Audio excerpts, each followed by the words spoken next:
يبرخ هاللويا قال أملاخسي كم زيبل እግዚአብሔር ይመስገን እግዚአብሔር አብይ እዩ ሞ ምስጋና ይግባው ይሉ አቤቱ ዘይተመርማሪ ይሉ እግዚአብሔር አቤት አምላክ አይመርመር ይحوት ንገረም ኩሉ ጊዜ እዚ ውሉዱ ክንበሃል ከመይ ተዕድልቲ ይحوት ውሉድ አምላክ ክንበሃል ጎይታ ናቱ ክገብረን እታዓቢ አምላክ ምንም ዘይምርመር አምላክ ይحوት ጎይታ ሲ አብይ ኃይሉክ አንታይ ይሉ ብርጭቅ ይሉ እግዚአብሔር ይባረክ አሜን አምላክና አብይ ኃይሉክ አንታይ ብርጭቅ ምስተው አሉክ አወሰን ይብሉን ይሉ እግዚአብሔር ይባረክ ነዛ አብይ አምላክና ሐሰብካ በሐቂ እስራኤላውያን ደስ ድብለን ነው ቃል አምላክ ክንበብ ኮሎስ ይحوት ኩሎም ተጠው ይሎም በቃ ንምንታይስ በቃ ዝገርም ናይ እግዚአብሔር ቃል ህያው ይحوት እግዚአብሔር አብይ ነዛ አምላክ እዚ ክነምልኾ ከለና ይحوት አይነታክ ወርሺፕ ክንገብሮ ከለና አይነታክ በእጋርና ደውልና ኢና ነትድዑ ለአምላክ ነምልኾ አሜን እግዚአብሔር ይባርክኩም ሃሌሉያ ንምንታይስ ንሱ አብይ ይحوት ሃሌሉያ ንሱ ልዕል ሁሉ እግዚአብሔር ይመስገን ሃሌሉያ ወዳጄ ማዓሞቅ ኢልዎ ሀብተ አምላክን ጥበቡን ፍልጠትን ክንደይ ዘይምርመር ኮታይ ሃሌሉያ ፍርዱ ክንደይ ይሉ በአሰር ዘይርከብ እዩ መንገዱ ይሉ እግዚአብሔር ይባርክ መንገዱ አይርከብ ኢዮብ ከአኽዛረብ ኮለኹም ኢሉ ወሎ በሐሙሽተ ተሽዓተ ሃሌሉያ ነተን ዓበይቲ ዘይምርመራ ነገራት ይሉ ኩቆጽረን ዘይክእል ተአምራቱን ይሉ ዝገብር ዘሎ ኃይሉን እግዚአብሔር ይባርክ ተአምራቱ ሕዋተይ አብዮትና ኳ ንመዓልቲ ብዙሕ እግዚአብሔር ይባርክ ሃሌሉያ ካብቲ ንፈልጦ ንላዓሊ ኢኻ ካብቲ ዝግምትኮ ንላዓሊ ኢኻ ካብቲ ዝፈልጦ ንላዓሊ ኢኻ ካብቲ ዝግምቶ ንላዓሊ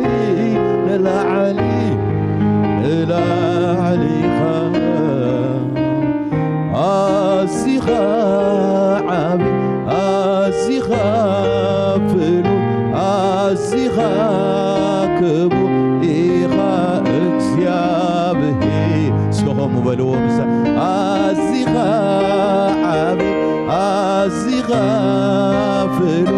አዚኻ ክቡር ኢኻ እግዚአብሔር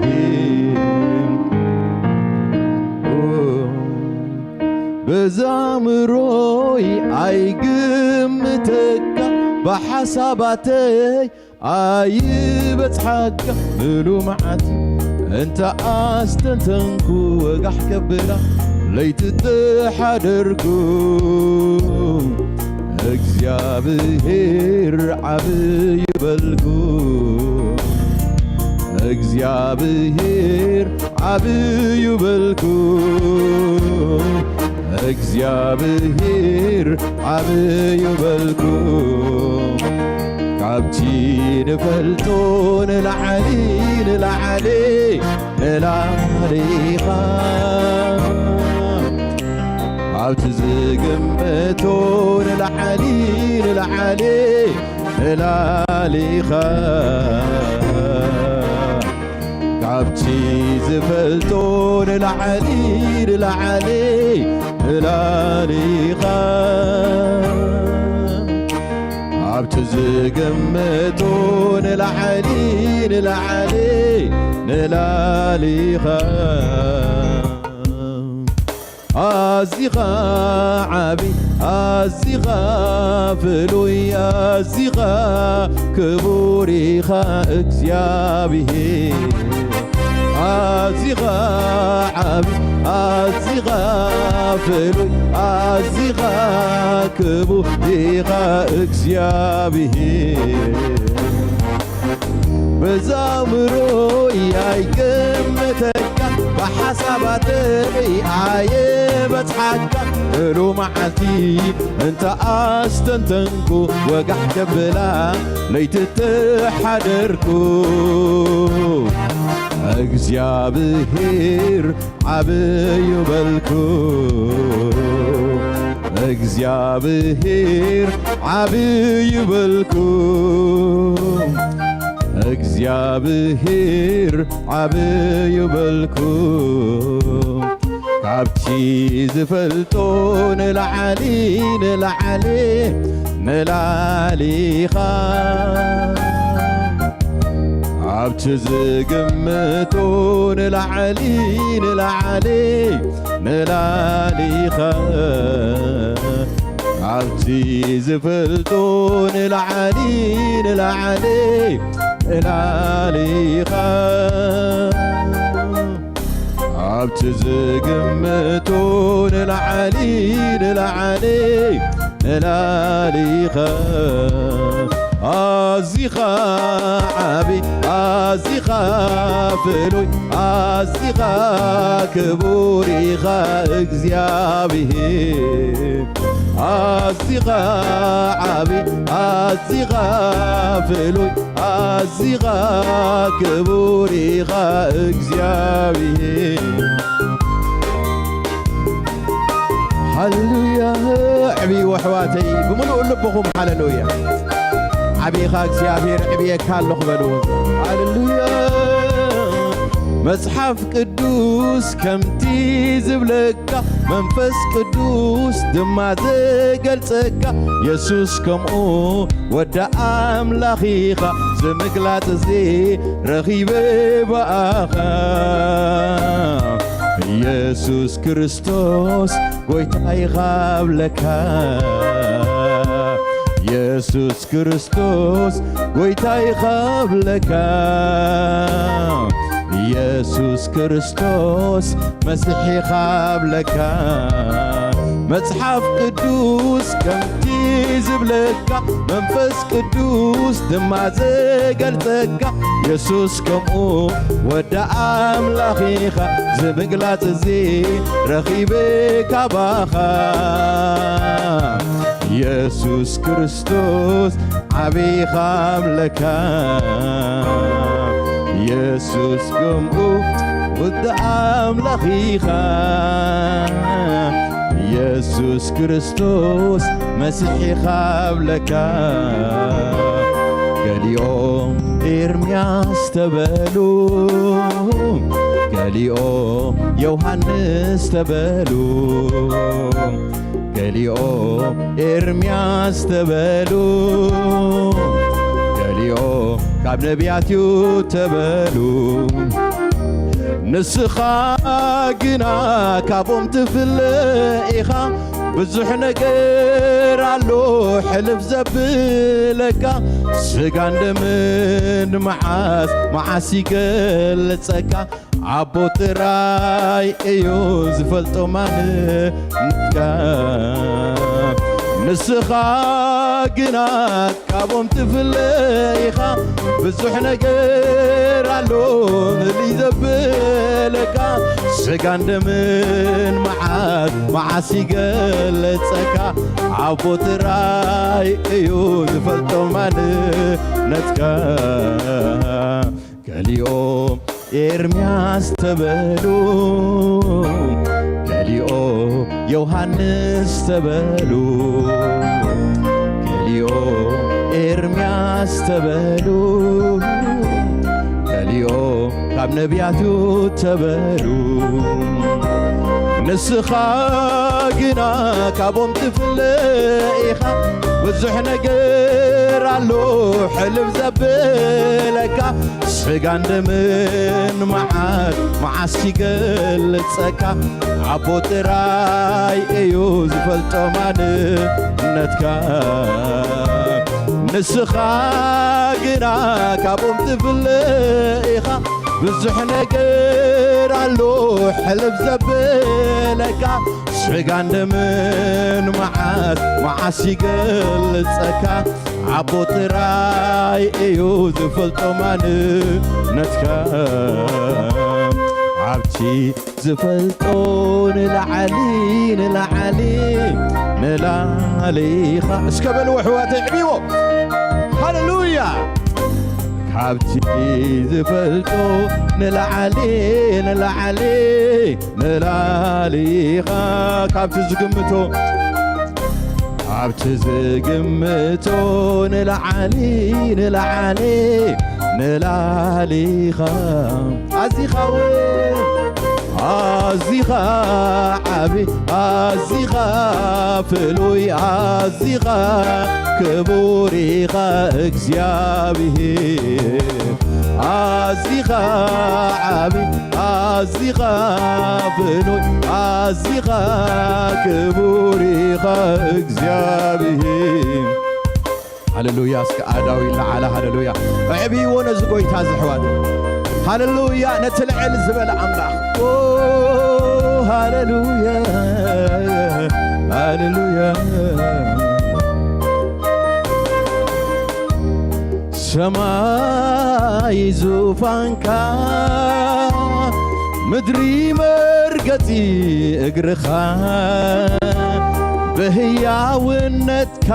ትነብር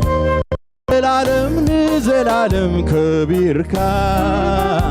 ካብ ዘላለም ንዘላለም ከቢርካ ካብ ዘላለም ንዘላለም ነጊስካ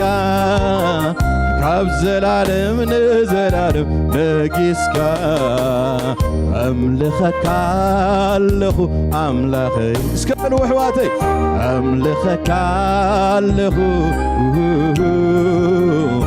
ኣምልኸካ ኣለኹ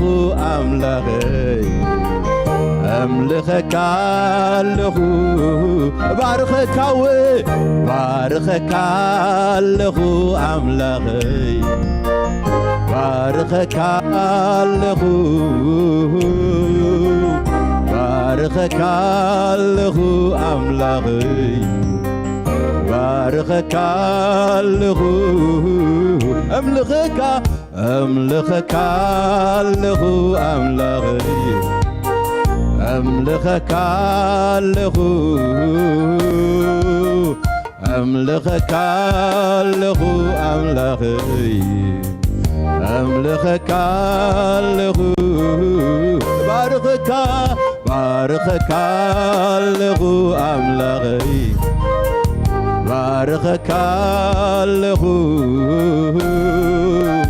ባርኸካ ኣለኹ ኣምላኸይ ባርኸካ ኣለኹ ኣቢኻ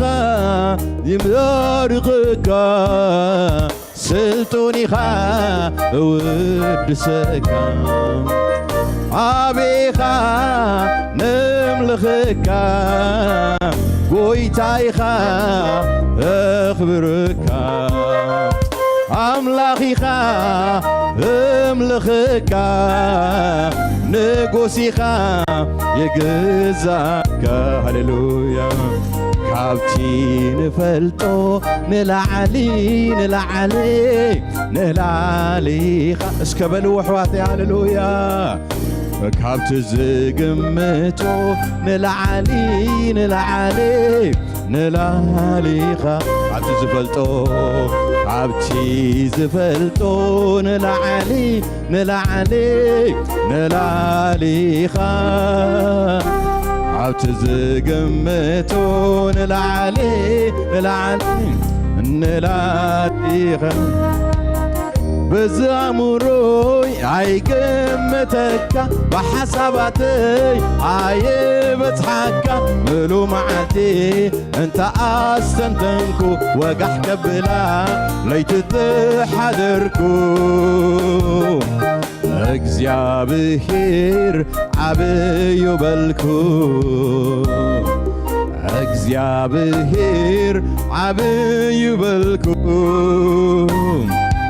እግዚአብሔር عبي بالكو እስከን ሞዳታ ገሊኦም ኤርምያስ ተበሉ ገሊኦም ዮሐንስ ተበሉ ገሊኦም ኤርምያስ ተበሉ ገሊኦም ካብ ነቢያቱ ተበሉ نسخاقنا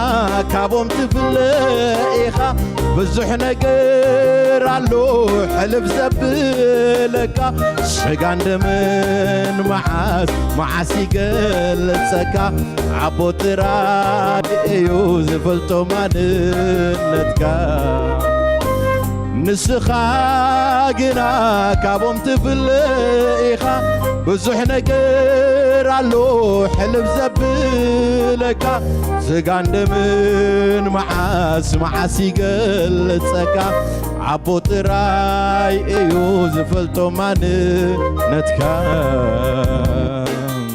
سبات كلهم يملزو عيدناقرو قالات عبوم حساب لبو اسكي يغيرو كم زملخ يفلتو بحقن ممنفس ودهياو أملاخ كريستوس كم دخون نسو هاللويا اسكا هاللويا كبر هابو نزل عد كله زغوني أملاخنا هاللويا لتمان نمزبت حو زي بلو هاللويا اوه هاللويا هاللويا هاللويا سماي زوفانكا مدري مرقتي اقرخا بهياونتكا تنبر كاب زلالم نزلالم كبيركا كاب زلالم نزلالم كبيركا كاب زلالم نزلالم نجيسكا كاب زلالم نزلالم نجيسكا كبر يكون كبر كبر يكون كبر በላይ በሰማይ ዙፋኑ ላይ በታች በምድር ለእግዚአብሔር ክብር ይሁን ክብር ክብር ይሁን ክብር ክብር ይሁን ክብር ክብር ይሁን ክብር ክብር ክብር ክብር በላይ በሰማይ ዙፋኑ ላይ በታች በምድር ለእግዚአብሔር ክብር ይሁን ክብር ክብር ይሁን ክብር እስከ ክብር አቦን ዝጎይታ ሃሌሉያ ክብሪ ይግባው እግዚአብሔር ስሙ ብሩክ ይሁን ስሙ ልዕል ሁሉ ይሞ ሃሌሉያ ናአምላኽና ክብሪ ሃቦ እግዚአብሔር ሃሌሉያ ሃሌሉያ ሃሌሉያ እስኪ ሃሌሉያ አዳውና ይልዓላሞ እግዚአብሔር ይባርክ ክብር ይሁን ክብር ክብር ይሁን ክብር በላይ በሰማይ ዙፋኑ ላይ በታች በምድር ለእግዚአብሔር ክብር ይሁን ክብር ክብር ይሁን ክብር አሜን አሜን አሜን አሜን ክብር ይሁን ክብር ክብር ይሁን ክብር እስኪ ሕዋተይ ክብር እንዳሃብኩሞ በሓቂ ሃሌሉያ ክብሪ ይግባእካ እግዚአብሔር አቦ ክብር ንበካለና ልዕል ነብለካለና ብዕብየትካ ዝተኸበርካ ኦ ሃሌሉያ ሃሌሉያ ሃሌሉያ ሃሌሉያ ዓብኻ እግዚአብሔር ሃሌሉያ ዓብኻ እግዚአብሔር ንዕብየካለና ብዕብየትካ ዝተኸበርካ አቦ ንዕብየካለና ኦ ሃሌሉያ ሃሌሉያ ዓብይ ዓብይ ዓብይ ዓብይኻ ዓብይ ዓብይ ዓብይ እግዚአብሔር ዓብይ أبي أبي أبي أبي خالوي صحواتي كوينة عبيك على خكسي أبي لعلى بلك هللويا كبري كبأكا سجرتي كبأكا يمون عبيك هللويا أما أكلنا بين خاقنا نقويت أما أكلنا بين خا عبي بين خا تملخ بين خا قزع بين خا ملخ هللويا كبرين السمو يكون እግዚአብሔር هللويا اتخلو زخل أملاخنا أما أكلنا اللحواتي نسو عبي እግዚአብሔር يبارك نግዚአብሔር ዝጨንቆ ነገር የልቦን እግዚአብሔር ይባል ስም እግዚአብሔር ብሩክ ይሁን አሜን ሃሌሉያ ዝምሪና ሐጅዊን እግዚአብሔር አብ ኦ ሃሌሉያ እስከ እልልታ ዘለው ብዝ ቦታ እዚ ንኽብሪ አምላክ ሃሌሉያ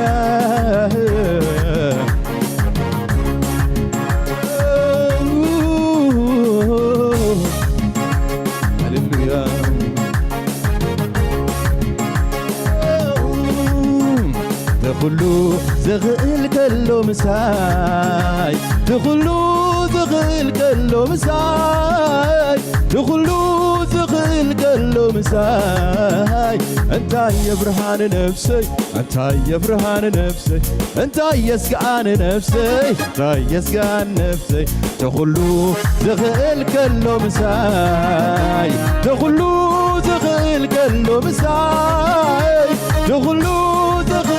كله مساي انت يا برهان نفسي انت يا برهان نفسي انت يا برهان نفسي انت يا برهان نفسي تخلو زغل كله مساي تيردعك هللويا تخلو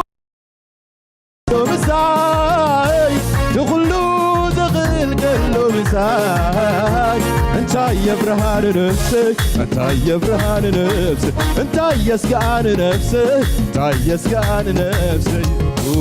تخلو زغل كله مساي ما تردعنا تخلو زغل كله مساي تخلو زغل كله مساي انت يا برهان نفسي انت يا برهان نفسي انت يا سقان نفسي انت يا سقان نفسي هللويا يا خيلي نسو كما يكم تقبرو عايشن نقلوني كله بيرو يزن يا خيلي نسو كما يكم تقبرو عايشن نقلوني كله بيرو يزلو كله بيرو كله بيرو يزلو كله بيرو يزلو እግዚአብሔር ታየሳሉ كله بيرو يزلو كله بيرو يزلو እግዚአብሔር ታየስ አታበሎ የኸለዮ ነሱ ከመይ ከም ትገብሮ አይጭነቀሉኔ كله بيرو يزلو የኸለዮ ነሱ ከመይ ከም ትገብሮ አይጭነቀሉኔ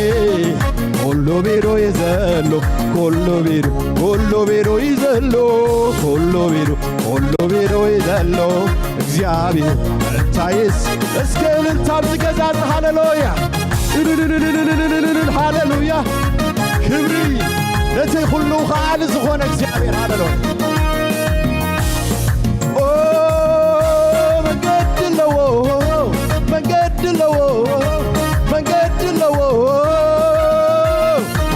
كالبحري من قتلو عم علمايا من قتلو عم تعطو معطو من قتلو عم تشكوري من قتلو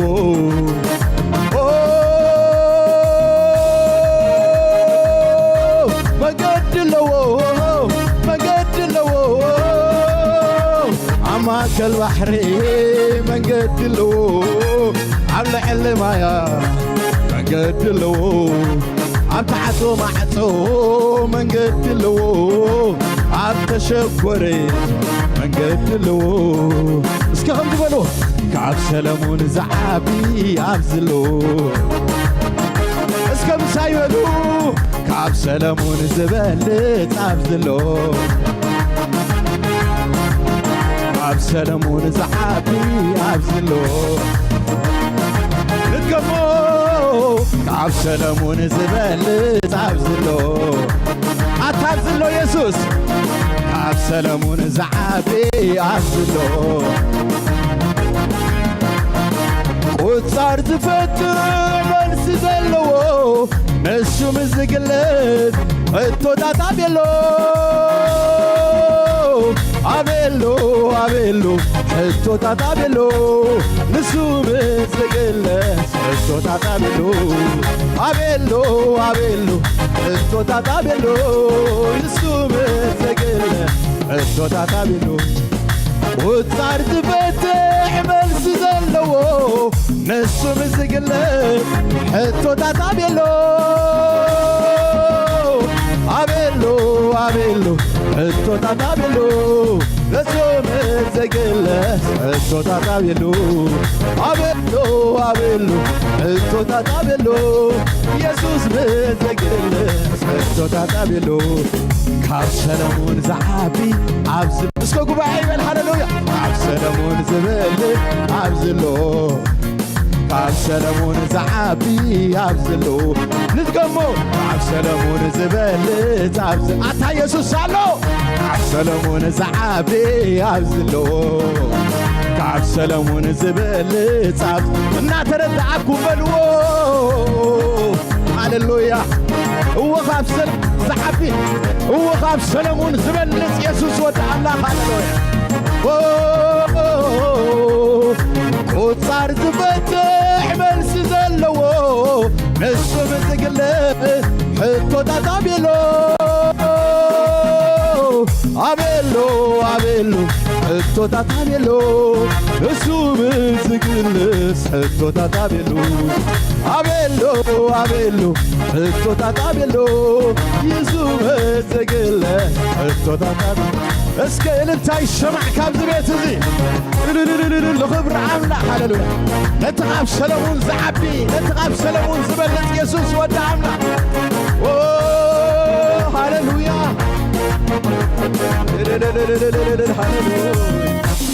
نسخايخة تمليس وغيدس نسخايخة حقوق صلاتي سيركا نسخايخة سلف بديكايو نسخايخة ادل كليكايو نسخايخة كيقبر رفقادو نسخايخة حدي خايو من جدو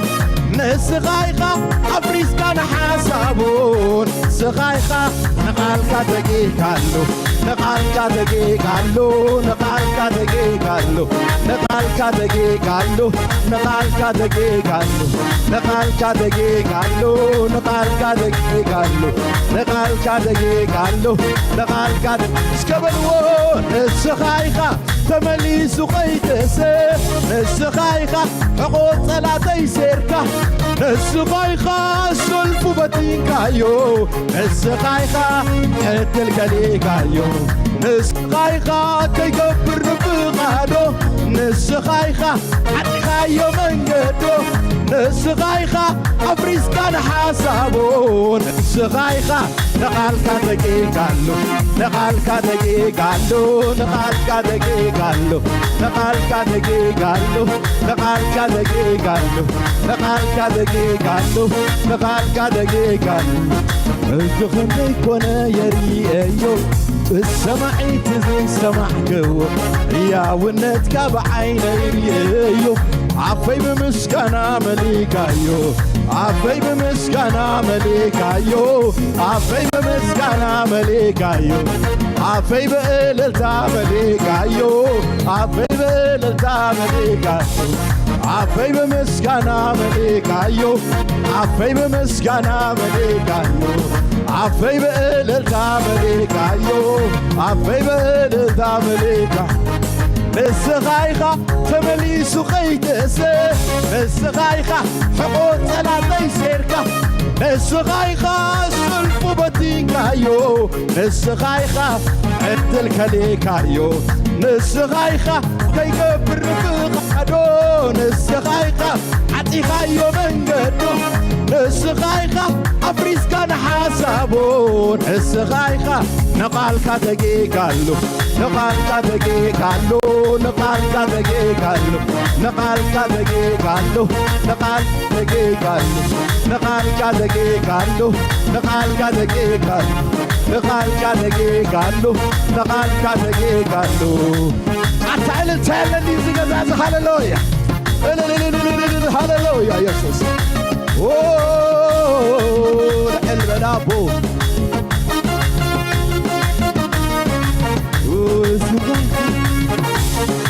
اسكو خبر هابونا زغوي تازا هاللويا شمو يبارك هاللويا شمو العلي بالك እግዚአብሔር አምላክ هاللويا نزحبي أملاك لو خالي أملاك أتاخب سلمون زعبي أبزلو هاللويا زسرح زفوس أملاك هاللويا زدهسس أملاك هاللويا فقالو زبصح أملاك هاللويا أرى እግዚአብሔር عبي حواتي كم تزمرنا يو እግዚአብሔር عبي عبيتو زي تمرماري ما نمك بصحو زي كل عبيت እግዚአብሔር يبارك نسو ما أكلنا نسو أوشتنا له هاللويا يسوس مسانا له كاب سلمون زعابي أبزلو كاب سلمون زبلز أبزلو أتا أبزلو كاب سلمون زعابي أبزلو أتا بلو زغون نقر عنه هاللويا كاب سلمون زبلز أبزلو كاب سلمون زعابي أبزلو أتعبي النابل كازفرس نجر الله قبل عليها زودق نجر الله هاللويا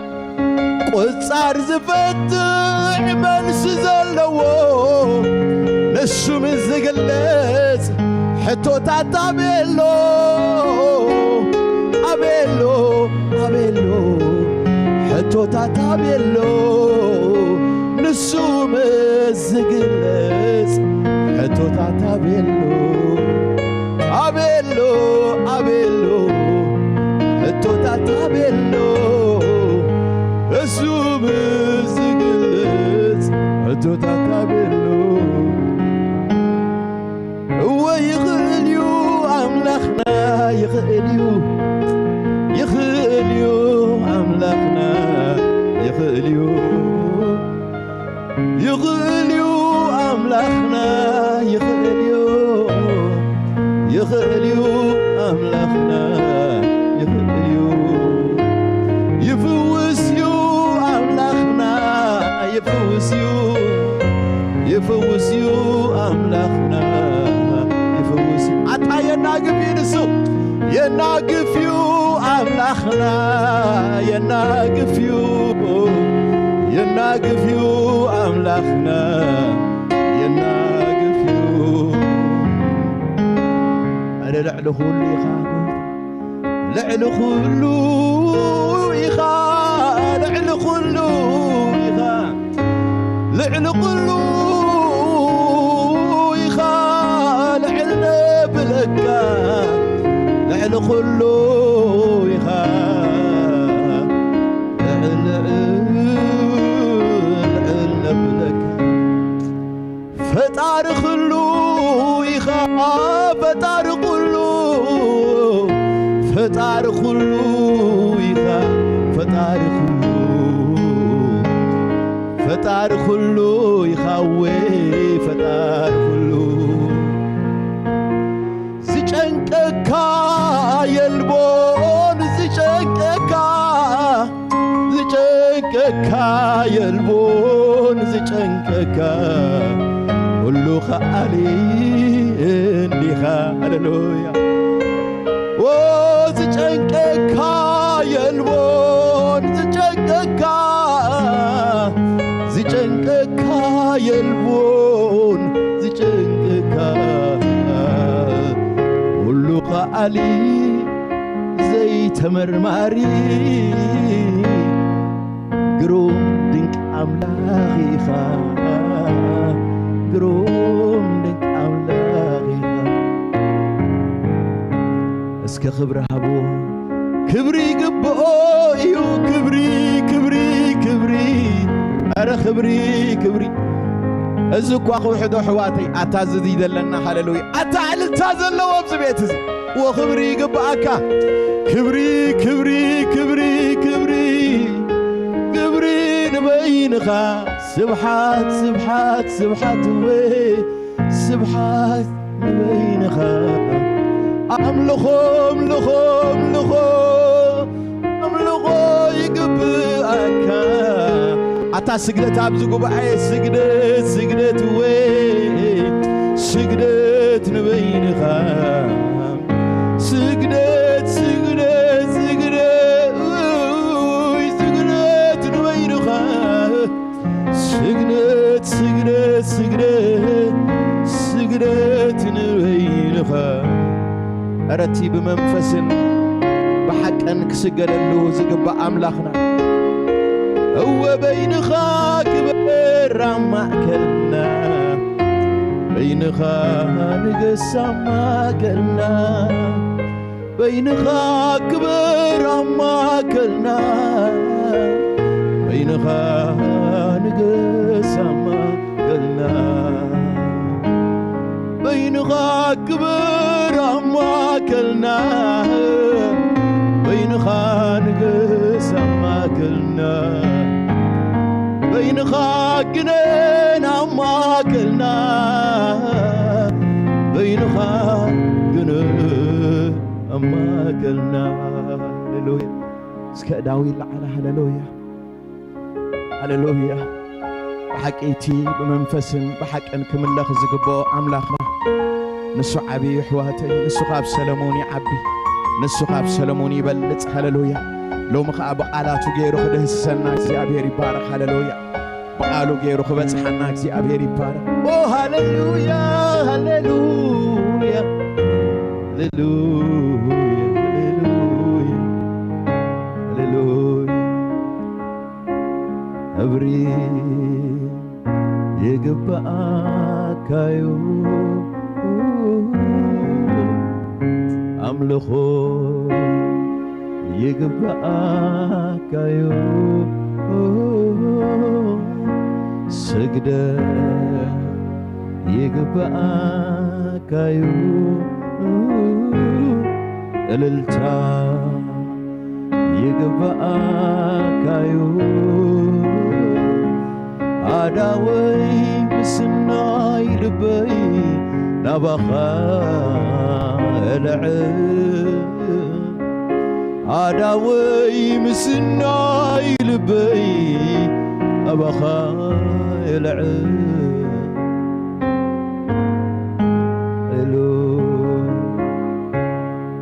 عداونا مسناي لبنا أنا بخا العين بروخ منفس قدوس بصح أبز بيت زي منفس كازي تنكفأي هالوك زي أبي هلا ونت كادي زهز سو سماي هالوك زي أبي عبتوش تقدس قدستان مئتاو يخونلنا عبت قدس تقدسان مئتاو يخونلنا هلو رفل هلو هللويا كبرسك هاوك زي أبيري بقى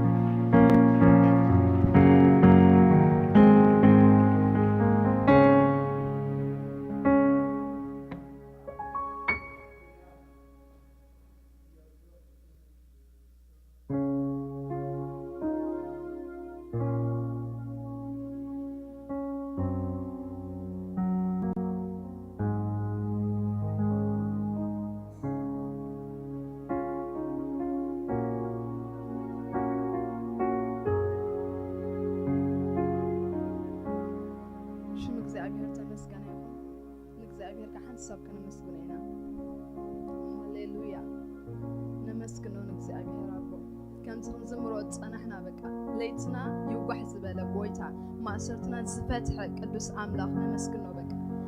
تمسكن بويتا نكسستنا ملاش تحابك بويتا يسوس هاليلويا موجيتو زرتع بويتا يسوس هاليلويا سمي بارخ سمي مسكن قدوس እግዚአብሔር هاليلويا يسوس تمسكن سلام مدرنا عند حسبنا سل حسبنا عند حسبنا صلينا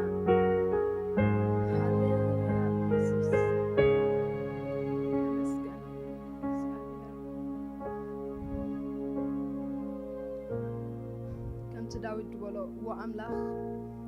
ንስኻ ንጉሰይ ኢኻ እሞ ምድሓን ያዕቆብ ኣዝዝ ዝበሎ ከምኡ ድማ ሕጂ ምድሓን ህዝብና ኣዝዝ ክንብል ኢና ጎይታ ወአምላኽ ንስኻ ንጉስና ኢኻ ንስኻ ቤንኻ ጎይታ ኢኻ ጎይታ ህይወትና ዝኾንካ ቅዱስ እግዚአብሔር ንስኻ ቤንኻ ኢኻ እሞ ምድሓን ህዝብና ኣዝዝ ጎይታ ምትእኻብ ናብ ዝንካንጂ ይኮነን ቅዱስ እግዚአብሔር ኣቦ ቃልካ እግዚአብሔር ኣቦ ኣማእከልና ኣለኻ እግዚአብሔር ኣማእከልና ንስኻ ቤንኻ ከቢርካ ኣለኻ ንስኻ ቤንኻ ነጊስካ ኣለኻ ቅዱስ ኣምላኽ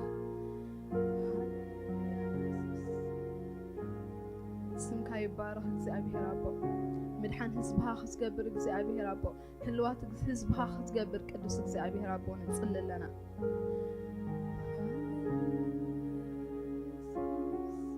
ምብጻሕ ህዝብኻ ክትገብር ብወንጌልካ እግዚአብሔር ኣቦ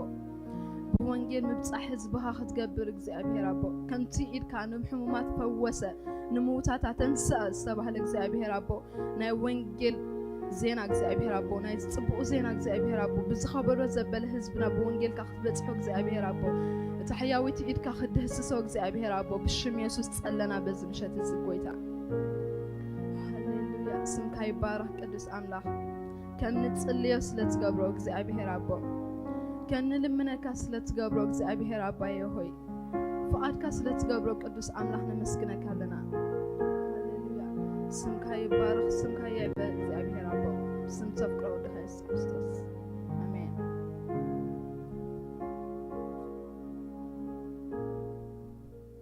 ከመይ ቀኒኹም ሓድሽ ለኹም ዲኹም ኣብ መንጎና ክንላለየኩም ሰላም ክንብለኩም ሓድሽ ጋሽ ተለኹም ኣብ ማእከልና ሓድሽ ጋሽ ኣለኹም እሺ መደባትና ከም ዘለዎ እዩ ዘሎ እታ ናይ ሶኒ ፕሮግራም ካብ ናይ ማንዴይ ክጅምር ማለት እዩ ኣብ ናይ ሶኒ ፕሮግራምና ናይ ጸሎት ናይ መንእሰያት ዘተኮረ ናይ ቃል ኣምላኽ መጽሓፍ ቀዳማይ ዮሃንስ ነጽንዕ ኣለና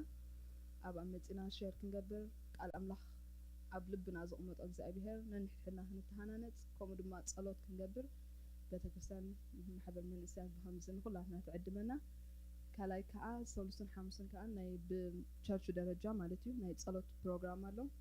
ካብ ሰዓት 5 ቅድሚ ስራሕ ቅድሚ ትምህርቲ ትጥዕመና ትኾይና ኣብኡ እውን ምሕበር ብቸርች ደረጃ ክንጽልይ ማለት እዩ እግዚአብሔር ክረድኣና ካልእ ከዓ ረቡዕ ከዓ ካብ ሰዓት 5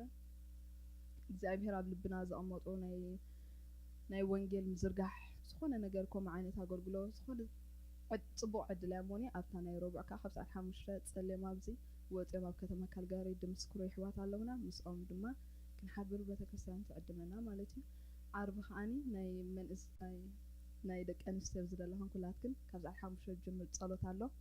ክንሓብር ከዓ ናይ ቤተክርስትያን ይሕዋትና ደቂ ኣንስትዮ ይዕድማና ማለት እዩ ቀዳም ከዓ ካብ ሰዓት 5 እስካብ ሰዓት 8 ድጅምር ናይ ጸሎት ናይ ቃል ኣምላኽ ምስ ሕዋት ጽቡቕ ግዜ ንሕልፈሉ ናይ ቀዳም ጸሎት ኣላ ካብ ሰዓት 5 እስካብ ሰዓት 8 ከምኡ እውን ናይ ዘን ደቂ ኣንስትዮ ዝኣደለኸን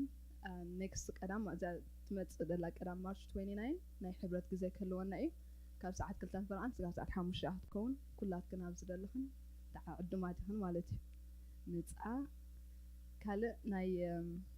ማርች 29 ከዓኒ which is good friday ይድኹም ደሎ ሓዳር ጸሎት ኣለና ብቤተክርስትያን ደረጃ ማለት እዩ ኩላትና ወይ ቦታ ገዛት ኣለና ንቤተክርስትያን ቦታ ኣለና ክንህብ ንጸሎት ድኸውን ቦታ ማለት ንሓዳር ናይ ለይቲ ጸሎት ክንህብ ንደሊ ድማ ቤተክርስትያን ከተፍልጡ ትኽእሉ ኢኹም ነዞም መራሕቲ ቤተክርስትያን ቦታ ኣኹልተለኩም ማለት እዩ ጎይታ ባርኽኩም ካልእ ናይ መወዳእታ ከዓኒ ናይ ባይብል ኮሌጅ ካኣላ ናይ ጽባሕ 5 ትጅምር ብሓውና ፍሬው ለማ ብኸመይ መጽሓፍ ቅዱስ ንጽንዕ ሞር ዲቴይል ዝኾነ ብዛዕባ ኣጸናንዓ ናይ መጽሓፍ ቅዱስ ኣላ ካብ ጽባሕ 5 እያ ትጅምር ክትምገቡ ወይ ክፍሊት ኩሉ ነገር ከዓኒ ኦምናላ ብድሕሪት ክትረኽብዋ ትኽእሉ ኢኹም ዝተረፈ ናብ ቃል ኣምላኽ ድጀመርናያ ትማሊ ሰንበት ኣላ ጽብቕቲ መሰረታዊት ናይ ክርስትና ህይወትና ከመይ ክኾን ኣለዎ ከም መንእሰያት ካብ ኩሉ ጽቡቕ ጀመር ኣሎ ፓስተር ጎይታ ባረኽኩም መንፈስ ቅዱስን ናብ ፓስተር ከብላኩም ተባረኹ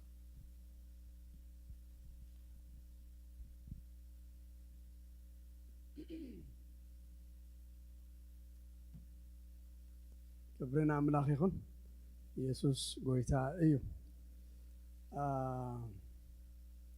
كلاتنا منفس قلوت مبارنهن قال እግዚአብሔር نسمعلو ጊዜ ከሆነ ህጂ እግዚአብሔር በቃላቱ ድማ እንደገና ከምህረና መንቲ ክንጽሊና ጎይታ ዝሓለፈ ጊዜ ተጀመርና ብዛዕባ ጢሞቴዎስ ለሙን እግዚአብሔር ሓሊፉ ቀጽኢሉ እግዚአብሔር ከዘክረና ወይ ክብለና ዘለዎ ነገር ክብለና መንቲ ኩላትና خفت ልብ ይሕዝና ኣብ ቅድሚ እግዚአብሔር ኮይና ንጸልይ እግዚአብሔር ባረኽ ሃሌሉያ Thank you Lord hallelujah Ya Rabba Shabakando Revedia Namas Capre Venedicatro Vacando Stadi Nasava hallelujah Thank you Lord Thank you Father God hallelujah Marrabo Diana Sora Mer Cabodo Venedica Bravagasa Jadiana Antacatravana Dia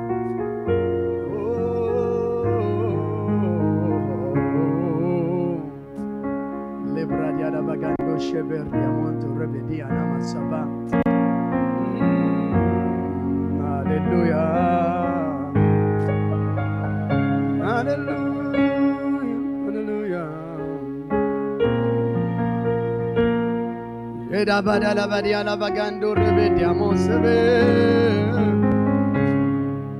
Yamarra Maganya Mosaba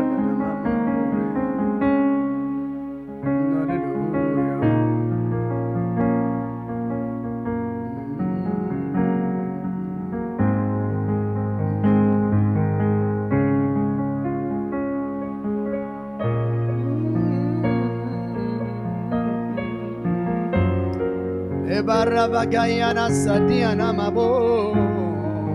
ብላትና መንፈስ ኮይናን ጎይታን ጸባበው ሃሌሉያ ሃሌሉያ ሃሌሉያ ሃሌሉያ አማራ ባዳላ ባዳላ ባዳላ ቦሽት ያሞት አራ ባዳላ ቦዲያና ማናና ማሻባጋ ሞሬ ሃሌሉያ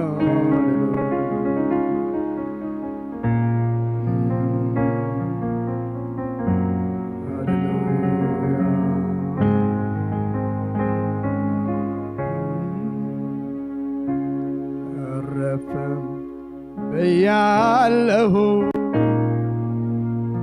እፎይ በያለሁ ጌታ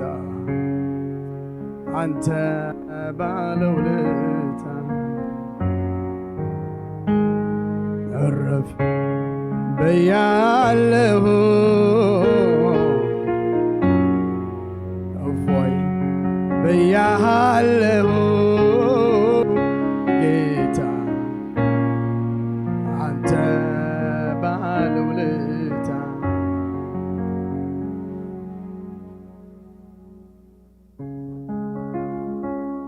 ምሕረቱን ዘለዓለም ስለዝነብር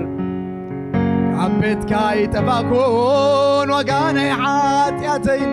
ናይ ኣበሳየን ኣይተቐበልኩን ብምሕረት ብለውሃት ጠመተኒ ንዓይ ዘለካ ሓልት ይገርመኒ ምሕረቱን ዘለዓለም ስለዝነብር ኣብ ቤትካ ይጠፋኩን ዋጋ ናይ ሓጢአተይን ናይ ኣበሳየን ኣይተቐበልኩን ብምሕረት ብለውሃት ጠመተኒ ኣባይ ዘለካ ሓልዮ ይገርመኒ በምንታይ ሞ ገልጾ ትፈቕረኻ በምንታይ ሞ ገልጾ ተሓልዮትካ በምንታይ ሞ ገልጾ ትፈቕረኻ አንተስ ክበረል ይብለካ እፎይ ብያለሁ እረፍ ብያለሁ ጌታ አንተ ባለውለታ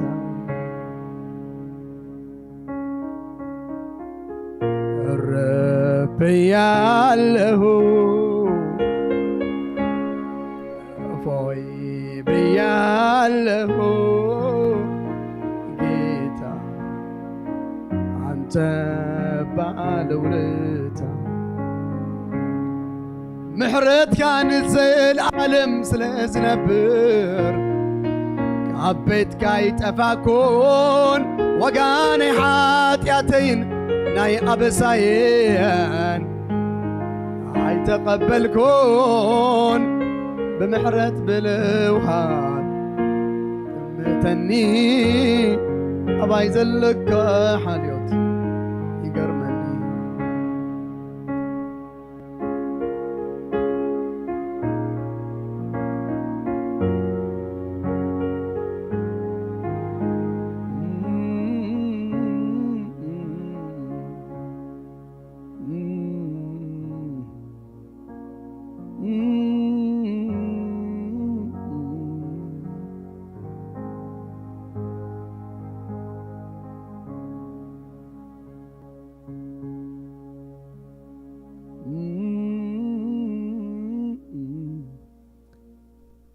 قود لا تيكله النار عين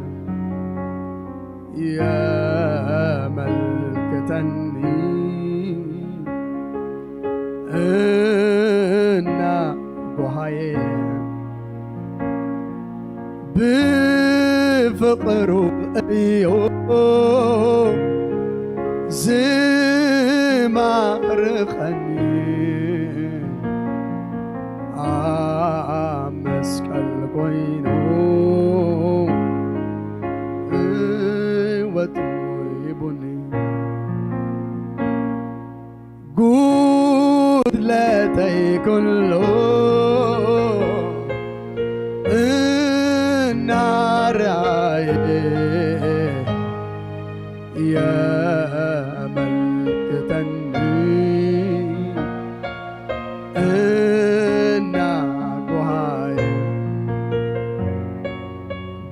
بفقر أيوه زمار غني مسك الميتو وتوئبني أفوي بياله الرف بياله جيتا حتى بالولتي قدوس እግዚአብሔር ዘላለማዊ አምላኽና በጎይታ በኢየሱስ ስም ነመስግነካለና ሎሚ አቤትካ ዘለና ምሕረትካ ስለዝበዝሐይ ሎሚ አቤትካ ዘለና ከመጠናትና ስንፍና ከመጠናትና ጎደሎ ስለዘይኮንካና ይጎይታ ምሕረትካ ካብ ኩሉ ዝዓዘዘ ስለዝኾነ ፍቕርኻ ካብ ኩሉ ዝበዝሐ ስለዝኾነ እግዚአብሔር አቦዬ ካባይ ጀሚርና ኣብዚ ቤት እዝለና እሞ ነመስግነካለና ወይታ ብድኮ እግርኻ ኣለና ቃልካ ንጽበ ንዓኻ ንጥምተካ ንስኻ ነፍሲ ወከፍና ክትዛረበና ንጽልይ ኣለና ቃልካ ህዲና ኺንሰምዕ ዝርብሸና ዘበለ ኩሉ ካብቲ ናይ ጸልማት ዓለም ዝመጽእ ኣጋንንታዊ ኩሉ ኣሰራርሓ بيسوس كريستوس سم زتجنح خونه تصلي الله كابتنا منافس تعلم زمت زبله كله كابتن قلاو عالم زمت زبله انصارنا زلف زبله بيسوس سم زتوجا يخونه بلا الله بشم يسوس زتهرم خونه تصلي الله نقالك زقدادر زبله كله خين نسمع نعنا زقدادرنا زبله بيسوس سم زتوجا يخونه بلا الله بيسوس سم زتهرم خونه تصلي الله ويتا እግዚአብሔር አቤ መንፈስካ አማኸልና አለሞ መልሽካ እግዚአብሔር አቤ بعزوز هلاونتك اختبارخنا اوش تقباتك خوينا قالك خزاربو احواتيون اوش تقباتك خوينا قالك سمعوا نقولاتنا نقدر ان يتصلي الله سلا كل ነገር يمسجنك بيسوع سم امين ويتا يبارككم እግዚአብሔር ይመስገን thank you brother god bless you እግዚአብሔር ይባረክ አብዛ حلف ጊዜ بزعبا ጢሞቴዎስ ኢና ነጽንዕ ወይንማ ገለ ነገር ብዛዕባ ጢሞቴዎስ ህይወት ክንርኢ ፈቲና ነርና አምላኽ መስገን ጢሞቴዎስ ኣብ ልስጥራት በሃል ከተማ ይነብር ከም ዝነበረ ምስ ጳውሎስ ኣብ ግብረ ሐዋርያት 16 ኣብዛ ከተማ እዚኣ ከም ዝተራኸቡ ኢና ርኢና ነርና ዝሓለፈ ግዜ ጢሞቴዎስን ጳውሎስን ኣዝዩ ጥቡቕ ዝኾነ ዝምድና ከም ዝነበሮም መንፈሳዊ ቦጥራይ ደይኮነ ከም ስጋኡ በውን ትሪት ገብሮ ከም ዝነበረ ንሱ ናብ እግሩ ኮይኑ ይሕንቅቕ ከም ዝነበረ ክሳዕ ይነብዕ ከም ዝነበረ ንባዓትካ ዘኪረ ከም ዝበሎ ጳውሎስ ከም ዝፀሓፈሉ ኣብ ክልቲኦም ምንም ጋግ ከም ዘይነበረ ኢና ርኢና እግዚኣብሔር ይመስገን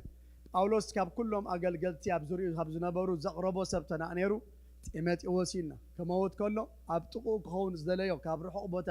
ፀዊዑ ዘምፅኦ ሰብ ተናእ ነይሩ ንጢሞቴዎስ እዩ ኢልና ጢሞቴዎስ ካብቶም ኣብ ሓድሽ ኪዳን ፍሉያት ሰባት ኣብ መፅሓፍ ቅዱስና ንሸውዓተ ዝኾኑ ሰባት ጥራይ ዝተባህለ ዘረባ ወይ ድማ ቅፅል ስም ዝተዋህቦ ሰብ እዩ ኣታ ናይ ኣምላኽ ሰብ ዝብል ንገለ ሸውዓተ ሰባት ጥራይ ኣብ ሙሉእ መፅሓፍ ቅዱስና ተዋሂብዎም ዘሎ ካብኦም ሓደ እዚ ጢሞቴዎስ እዚ ክብርና ኣምላኽ ይኹን ኣሜን ዶ ንማንም ሰብ ዝወሃብ ማዕርግ ኣይኮነን እዚ ነቲ ናይ ሓቂ ብሓቂ ዝኾነ ሰብ ግና እንታይ ይበሃል ናይ ኣምላኽ ሰብ ይበሃል ኣሜን ዶ ስለዚ ጳውሎስ ኣታ ናይ ኣምላኽ ሰብ ኢሉ ፀዊዕዎ ኣሎ ጎይታ ይባረኽ ለዚ ከምኡ ኢልና ክንፅዋዕ ክንደይ ደስ ዘብል እዩ ኣሜን ዶ هو ናይ ኣምላኽ ሰብ ክንበሃል እግዚአብሔር ይመስገን ኣምላኽ ኣብ ውሽጥና ዝተረኣየ ሰባት ክንከውን ከለና ማለት እዩ ምስክርነቱ ኣብቲ ዘለዎ ቤተክርስትያን ጥራይ ደይኮነሲ ኣብ ዘላታ ከተማን ኣብተን ዓድታት ኣብ ጎደቦ ዘለዋ ዓድታትን ከተማታትን ድማ ፅቡቕ መስኪሮምሉ ከም ዝነበሩ ምስክርነቱ ኣዝዩ ፅቡቕ ከም ዝነበረ እውን ርኢና ኣሎና እግዚአብሔር ይባረኽ ስለዚ ጳውሎስ ኣብ ኤፌሶን ምስ ሓደጎ ኣብኡ ነታ ማሕበር ክጓስያ ምስ ገደፎ እግዚአብሔር ይመስገን ጳውሎስ ተኣሲሩ ናብ ሮማ ምስ ከደ ኣብ ሮማ ኮይኑ ዝፀሓፈን ገለ ደብዳቤታት ኣለዋ ካብአን ሓንቲ ቆሎስያ ፊልጵያ ፍሊሞና ካልኦቱን ክልዋ ኽእላ ግናቲ ዘን ሰለስተ እዚኣተን ግን ኣብ ሮማ ኣብ ቤት ማእሰርቲ ኮይኑ ዝፀሓፈን እየን ማለት እዩ ንፊልጶስ ፅሕፈሎም ከሎ መፅየ ክሪአኩም ኢልዎም ስለዚ ጳውሎስ ካብቲ ቀዳማይ ማእሰርቱ ተፈቲሑ እንደገና ከም ዝገሸ ኢና ንርዳእ ማለት እዩ which is ኣብ መጽሓፍ ቅዱስና ሪከርድ ደይኮነ ማለት እዩ ግን እቲ ሪከርድ ዝኾነ ግን ንጢሞቴዎስ ታይልዎም ንፊልጵ ማለት ኣብ ቤት ማእሰርቱ ኮይኑ ፅሒፍሎም ከበቃዕሲ ግን እንታይ ኢልዎም ናባኻትኩም መፅየ እንታይ ከገብረኩም ኢልዎም ኣሎ ምዕራፍ 2 መፅየ ክሪአኩም ኢልዎም ኣሎ ስለዚ መፅዩ ከም ዝገሸ ናብ ኢቆንዮም ትበሃል ናብ ኣካያ ናብ መቄዶንያ መፅዩ ኣብ ኢቆንዮም ትበሃል ቦታ ኣብኣ ከም ዝመፀሞ ኣብኣ ኮይኑ ድማ ንቀዳማይ ጢሞቴዎስ ከም ዝፀሓፋ ኢና ንርዳእ ማለት እዩ ናብ ካልእ ቦታ እውን ጌሽ ይብሉ እዮም ናብ ስፔን እውን ከይዱ ይበሃል እዩ ግን ሞስትሊ ግን ኣብ መፅሓፍ ቅዱስና ካብ ዝተፀሓፈ ምክንያቱ ንጢሞቴዎስ እንታይ ኢልዎ ኣሎ ኣብ ኢቆንዮም ክኸርም እንታይ ገይረ ኣለኹ ኢልዎ ኣሎ መዲበ ኣለኹ ናብ ኢቆንዮም ከም ዝኸደሲ ተፃሒፍልና ኣሎ ማለት እዩ ኣብ ኢቆንዮም ኣብ ቀዳማይ ጉዕዙ ኣይከደ ኣብ ካልኣይ ጉዕዙ ኣይከዳ ኣብ ሳልሳይ ጉዕዞ ፈፂሙ ናብ ኢቆንዮም ትበሃል ከተማ እዚ ኣይከደን ኢቆንዮም ኣብ ኣካያ ትርከብ ኣካያ ማለት በዓል ኣቴንስ ዘለውኦ ነው በዓል ተሰሎንቄ ማለት በዓል ፊልጵ ዘለዎ ከተማታት እዚ ኣውራጃ እንታይ ዝበሃል መቄዶንያ እዩ ዝበሃል ማለት እዩ ጎይታ ይባርክ ኣሜን ዶ ምዕራፍ 16 ጳውሎስ ናብ ኤሻ ማይኖር ክኸይድ ምስ ሓሰበ መንፈስ እግዚአብሔር ታገይርዎ ዓጊትዎ ሓቀይ ድሓር ድማ ናብ ገላትያ ከይድ ሓሲቡ መንፈስ ቅዱስ እንደገና ኣይፈቀደልናን ይብል ድሓራይ ግን በዓል መቄዶንያ ሰብ ኣይመፅዩ ብሕልሚ ለይቲ ንዓባ ርዳእና ኢልዎ ናብ መቄዶንያ ከደ ነንብብ ኣብ ካልኣይ ጉዕዝኡ ናብ መቄዶንያ ከይድ እዩ ናብ መቄዶንያ ከይድ ከሎ ግን መጀመርታ ናብ መን ይኸይዱ ናብ ኣንፍጵልያ ገይሩ ናብ ፊልጵ ዓባይ ከተማ ግዝኣት ሮሜን ሓዳስን ዝነበረት ናብ ፊልጵ ከም ዝመፀ ኢና ንንብብ ልድያ ከም ዝደሓነት ንፈልጥ ኣብኡ እግዚአብሔር ይመስገን ጋብኡ ቀፂሉ ድማ እንደገና ድማ ሽዑ ናብ ተሰሎንቄን ናብ ቤርያን እዞም ኩለን ኣካያን ናብ ኢቆንዮም ግን ኣብ ሰዓት እዚ ፈፂሙ ኣይመፀን ንሱ the other side ናብቲ ናይ ምብራቅ ሳይድ ዝነበረ ገምገም ባሕሪ ናዊ ይኸይዱ ናብቲ ምብራቅ ዝነበረ ይከደን ኢቆንዮም ከዓ ኣብ ምብራቅ እያ ዘላ ማለት ስለዚ ኢቆንዮም ከም ዝኸደ ኣብ ካልኣይ ጉዕዙ ኣይንንብብ ኣይንረክብ ኢና ኢቆንዮም ዳ መዓስ ከይዱ መዓሰይ ዝኸርም ዝሎ ዘለና ኣብቲ ቀዳማይ ናብ ሮማ ምስ ከደ ካብ ሮማ ምስ ተፈትሐ ናብ ኣካያ መፅዩ ናብ ኢቆንዮም እዩ መፅዩ ንቀዳማይ ጢሞቴዎስ ከዓ ኣብ ኢቆንዮም ኮይኑ እዩ ፅሒፍዋ ጎይታ ይባርክ ኣሜን ዶ ጎይታ ይባርክ ካልኣይ ጢሞቴዎስ ድማ ካልኣይ ግዜ ምስ ተኣስረ ናብ ሮም እንደገና ከይዱ ቅድሚ ምስ ያፉ ድማ ናይ መወዳእታ ድማ نكالاي تيموثيوس دمان تاجرو صحيح له صحف له كل نايلو اسوا الله حج موت الله إيلو مات ስለዚህ ቀዳማይን ካላይን ክጽሕፈሉ ከሎ ብጣዕሚ ብዙሕ ዝኾነ ጥቅጥቅ ዝበለ ሓበሬታታት ኣብ ህይወቱ ክገብሮም ዘለውን እናሃበ እዩ ዝምዕዶ ነይሩ ኢና ካብቲ ሓደ ዝማዕዶ ወይ ከዓ ብዙሕ ነገር ምዒድዎ ኢና ተዛሪብና ነርና እሱ ብሙሉ ሕጂ ኣይንሪኦን ኢና ግን ህደም ኣርሕቕ ተጠንቀቕ ሓሉ ርእስኻ ኣምልኾ ኣልምዳ ሰዓብ ተጋደል ድልውኩን ደልድል ኣፀቢቕካ ሕሰብ ዘክር عزز صنع እናበለ ብጣዕሚ ብዙሕ ነገር እዩ ጽሒፍሉ እዚ ኩሉ ኣይንሪእና ኢና ግን ኣብታ ህደም ትብል ኢና ርኢና ሎማዓንቲ እውን ንዓይና ክንቅፅላ እንተ ሓሊፍና ፅቡቕ እንተ ዘይሓሊፍና ድማ ኣብኣ ክንሓድር ኢና ኣሜን ዶ ምክንያቱ ከምትን ባል ዘይኮነስ ዝጠቕመና ክንወስድ ጎይታ ይባረኽ ስለዚ እንታይ ኢልና ህደም ኢልዎ ተቐዳሜት ዝበሎ እንታይ እዩ ህደም ኢልዎ ክልተ ጥቕስን ቢብና ነርና ቃላይ ጢሞቴዎስ 2:22 ኣንቢብናያ ቀዳማይ ጢሞቴዎስ 6:11 እውን ኣንቢብናያ ታይሎ ካብትምኒት ግብዝና እንታይ ግበር ኢኻ ኢልዎ ህደም ኢኻ ኢልዎ ጎበዝ ወይ ከዓ ጎርዞ ጎበዝን ጎርዞን ሓደ ይትንጓሊት ንወዲዩ ክልቲኣቶም ብብዙሕ ነገራት ስለ ዝፍተኑ ከሃድምሉ ዘለዎም ነገራት ድማ ብዙሕ ነገር ስለ ዝኾነ ንጢሞቴዎስ ድማ ጎበዝ መንእሰይ ኣገልጋሊ ፓስተር ስለ ዝነበረ ጎይታ ይባረኽ ፍጻሜ ጽቡቕ ስለ ዘሎ ናብቲ እግዚአብሔር ዝረኣየሉ ምእንታን ክበጽሕ እግዚአብሔር ይመስገን ኣብ መንገዲ ከይቁፀ ምእንቲ ክገብሮም ዘለዎ ነገራት ካብቲ ብዙሕ ሓደ ዝነገሮ ጢሞቴዎስ ወደይ ካብቲ ምኒት ናይ ግብዝና እንታይ ግበር ኢኻ ህደም ኢኻ ኢልዎ እቲ ሓደ ድማ እንደገና ኣታ ናይ ኣምላኽ ሰብ ንስኻ ግና ካብዚ እንታይ ግበር ኢኻ ኢልዎ ህደም ኢልዎ ደድሕሪ ጽድቅን እምነትን ህድኣትን ደድሕሪ ፍቕርን እንታይ ግበር ኢኻ ኢልዎ ሰዓብ ኢኻ ኢልዎ ስለዚ እንታይ ኢልና ከይሃደምካ ኣይሰዓብኒ እስኪ ከይሃደምካ በሉ ኣይሰዓብኒ ጎበዝ ሃዳሚ ክበሃል መቸም ፅቡቕ ኣይኮነን ምስ ሓቀ ኣብቲ ሓደ ዓለም ይሱ ኣብዚ ናትና ዓለም ግና ሃዳሚ ይንፍዕ ኣሜን ዶ እስኪ ጅግና ዶ ክትከውን ትደሊ ኢኻ እወስ ክበሉ ሃዳሚ ኹን ኣሜን ዶ ኣብቲ ክትንእሸይ ከተርእለካ ናትካ ነገር ገለ ጅግና ክትበሃል ኣብቲ ሓደ ዓለም ይድሰርሱ ኣብዚ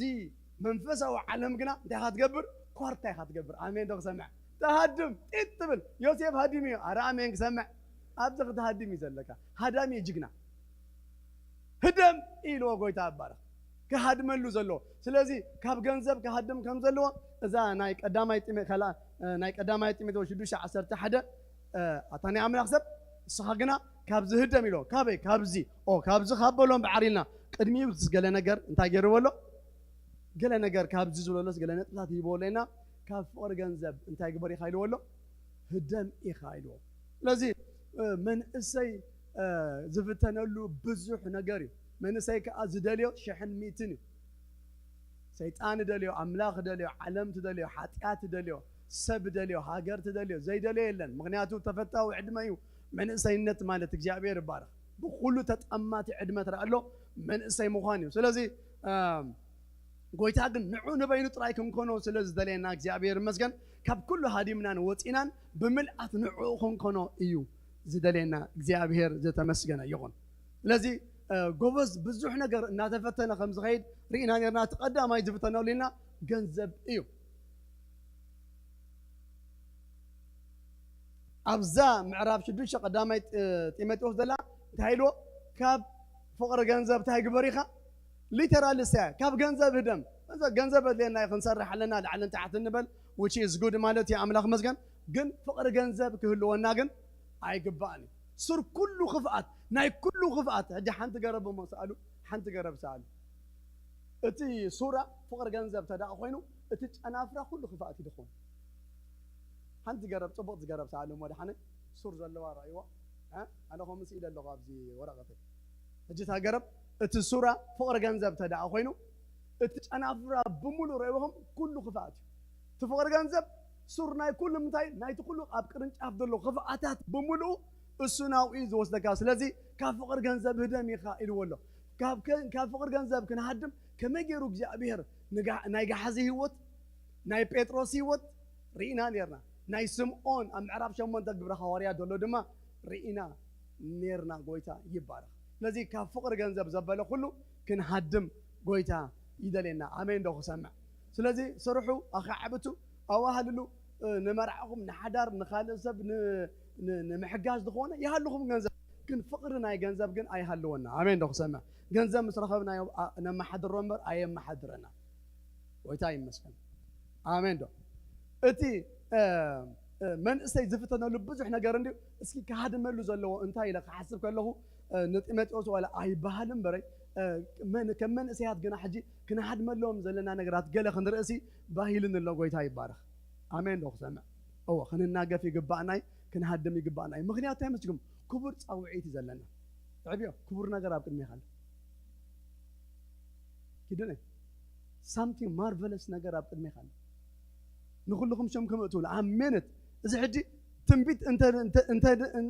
أنت نزارب كابتنا إجزابير نقر كدعنا إذا زي بحال نقر يزولوا أبكر ميخم قوي تاي بارخ شيطان كان يزخول لك تورسوا دم ما يدلكم نجي حكي سلازي أمن قدين نقوتي كم يزدلما نقول لهم قوتي أم كافتين وامي نقول لهم قوتي وامي قال لهم كنا سعرهم بخيدهم يوم لومي خابتهم سعرين آمين دو نحنا نتوم نمدحان نفسهم ما أنتي كرخبو مستم زي سعر ده أمبر مستم ندحري يسترفوا أيكوننا صادق بأمنتي زنبريلو ها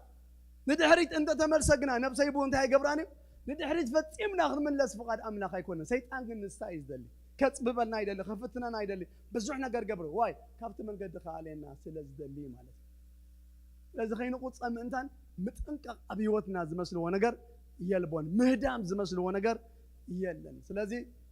دفرن أمان رؤسهم كن كون أي جبا أناني أبغوي تاخن محس أنن كن هادمن كن تنقن حلافنتنا يا رامين سمع كسع مود أتاهم قوي ماتي ناي مود أتحنت أصدما ها ناي مود أتا إلنا خنرقص أما praise God خنود أنت آمين دو سمع كم دي أتطعم نجار يلان كتود تحنت أسكتي كترقص أفزع مود أتا ماتي سلازي أتي كلا أي نمن أسي كفتنوز دلي وين ما من سيك هاد من لزلوا ونجر عند حرد أرينا كابتن مهدامينا زلنا ستيل سجاو ركب ديزاينه كله خابق جابير خبرنا أملاخ هنا آمين دو أملاخ نسب ذهبه أزيو كبر زخنة وهبت إيوك جابير مسكن هجي من إسي مخان كعبو خلو كده لو خلو دليتاتو بزح وينما كتنكفهم زدلي كفلتهم زدلي كمكورهم زدلي نجارات بزحاتهم قن كلهم بب مسرع من تمزد لنا نجارات مالتي بب جزيهم من بب مسرع من ناتنا كخونو إيو قويتا زدلي قويتا يبارك آمين دو سمع سلازي قويتا نسقاو ركب أبهي وث سبزق أمت وبعلي ناي سقاو دليتات ناي sexual desire أبلبنا خمت زت عنا يقويتا يبارك أبوق نجاري مغنياتو إجزابير كونه يلو بعلو أوشت أنا زقمت أو نجار سلازخونا desire ناي سقاو ركب كسمعنا خلصي زي عنا يقويتا يبارك أبوق نجار دماي جنا حنتي أتا من قدي مرعى أمين ده سمع بك بمن قدي من تاي إلى له بمن قدي مرعى إنا نروح بوزي لا يسنس ناي مرعى رخيمنا إنا ناتنا نقبرو إذن أجر إذا قويت عبارة قدم مرعقن إذن أجر إذا حتى سيوف دمائي رخص دمائي هي وقت كادم أنت تجبر كاي بتعمي زبال شو أجر تدع له إذن أجر إزي مالته سلسلة خابزنا أجر إذا قويتها كنحله ويدلنا إيو سيطان بزي جزيو أبزر رخصة إزي كوافرنا إزلي أب علم كابد سر حلو زلو سيطان تداريخمو نبزو حسب أب كم زعينة أوافرو إزركب مالته هي وقت أمال يقول له بزح حساب مالتي أبزح نايز نجار زي addictions سيطان أتيو قالوا it's good to feel sexual desire it's okay it's God's gift خبرنا أملاك يكون ما أملاك وهبتي جن بسرعة ويتا خابتنا حمشته خابتنا عسرتنا تزاد زقمت حنتها أي تزموت ولا عمل أي تزمو منظرنا نزموتن في الليل علو منظرنا مالت قدمي مرعى تجبره كان مرعى وصاي قد مرعى تجبره سجاو ركب تايز بحال منظرنا يزبحال أوش أحد كلا خادمة مسكال مدقاس دمان تاي بحال زموت يبال سلازي آمن زران زموتنا بيوتنا خون قويتا عيدلني خاب علم كنفلان كنوصن إيه قويتا زدلنا أبي وثنا بملو زمت فتناتات بسلسة دايركشن زمت تقدماي زمت كابانا خمس جاناي كاب تأرجيت نيتشر كاب تأرجيت سبنا كوي زمت تخيلاي ካብ ዓለም ይዝመጽ ተሳልሳይ ድማ ዳይሬክትሊ ካብ ሰይጣን ይዝመጽ ስለዚ ካብዞም ሰለስተ እዚኦም ዳይሬክሽን ዝመጽና ዘበለ ኩሉ ዓይነት ፈተናታት ክንገብር ዘለና ክንመልቕ ጎይታ ይደለና እዩ ጎይታ ይመስገን ኣሜን ዶ ክሰምዕ ለዚ ካብ ዓለም ዝመጽ ዘበለ ክምለስ ኢና ብዛ ሓሰበይ ካብ ዓለም ዝመጽ ዘበለ ብምሉ ኣብ ቀዳማ ዮሐንስ ምዕራፍ 2 ጥቕሲ 15 ከም ኢልና ኣሎ ኩሉ ትስጋዊ ነገር ሲካ ካብ ዓለም ከም ዝኾነ እቲ ሰለስተ ነገር ንኣዳምን ንሔዋን ዝተፈተንሉ ድሓር ንጎይታ ዝፈተኖ እንደገና ድማ ዮሐንስ ድማ ኮት ገይሩ እንታይ ገይርና ኣሎ ጽሒፍና ድማ ኣሎ እዩ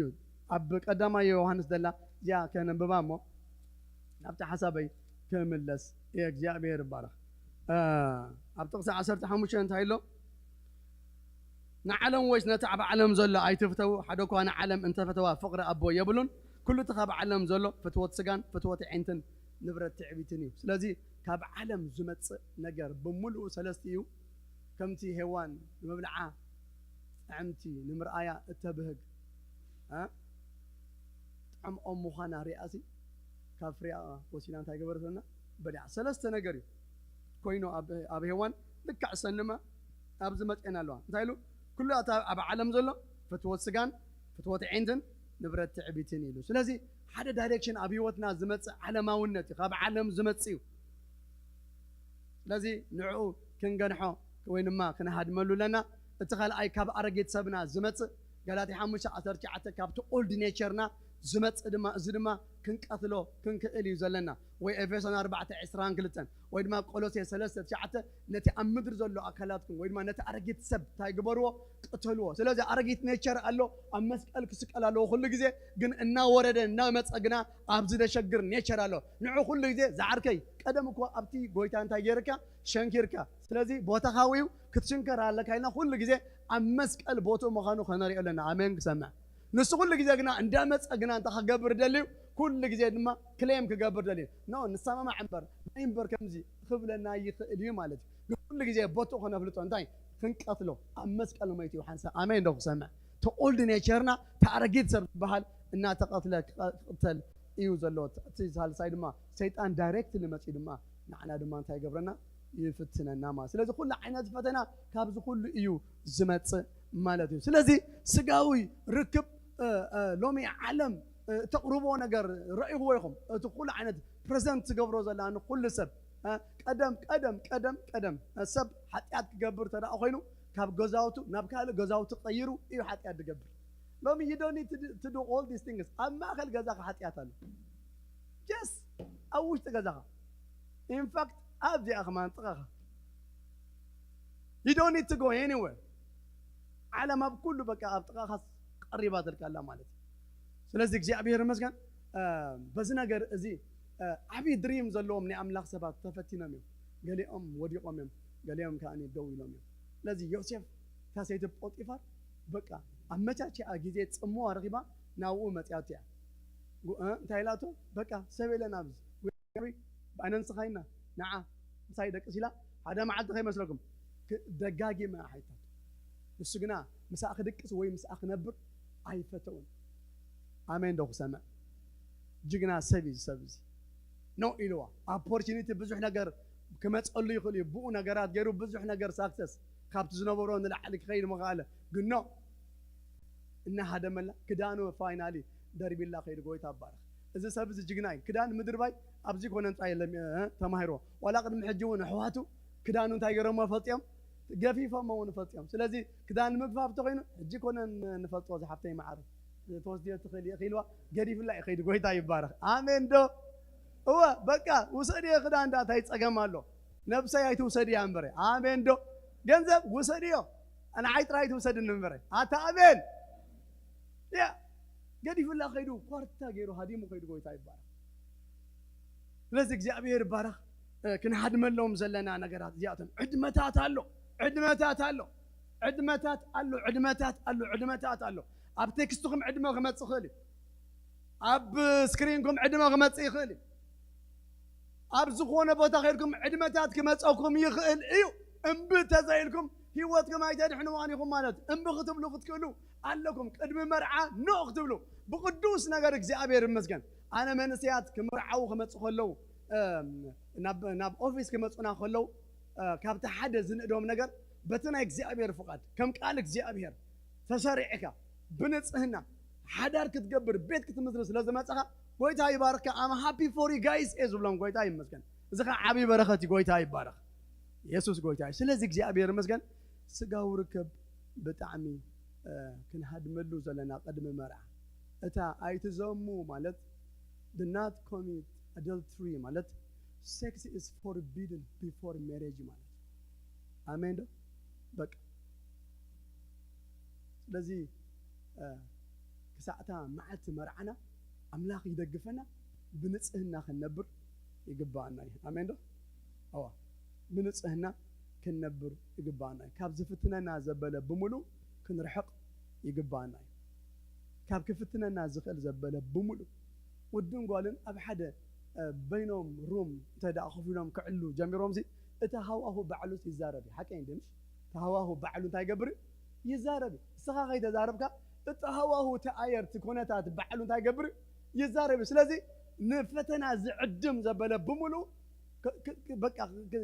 كتلقى له خد هذا منه تراي زلا كمان تزاي كونه عند حرداني نفتنا زوسد نجارات من قدتها ناو جميل كلا خاص already تمودأتها تاي مخانسي is predicted سايت أنسي ها حدا نفع سباخي نيرو عبس مرة قدمي سباخي مخانو قويتا مقبالغن مست ناي مس يفتو نيرو مالتي مس يدفتو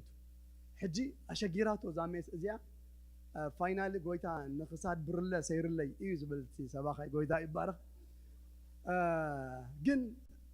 قريفي اللغة ويلو بزوح جزء وسن قال أجبرما تحرقن أنت يا خوني له سيد أنزل ستة أيبلا كان جن بأفدق جن دابيس جن يحلفك هايلو تجأنا صور تحن مالسي كيدا خفت ترى قبل إلو آتي فلتي كم إلو آتي تشكي ما وصي أمونا حجي تاي خات قبر أفويدي خات قبر بتمن قدي مخانسي اتناود وسدا كمان قدي إخات هدم له أمين سمع معراب شوعة مسألة أما أخذهم أكوات من سياسي لب زي يقول له عشا قبوز رأخين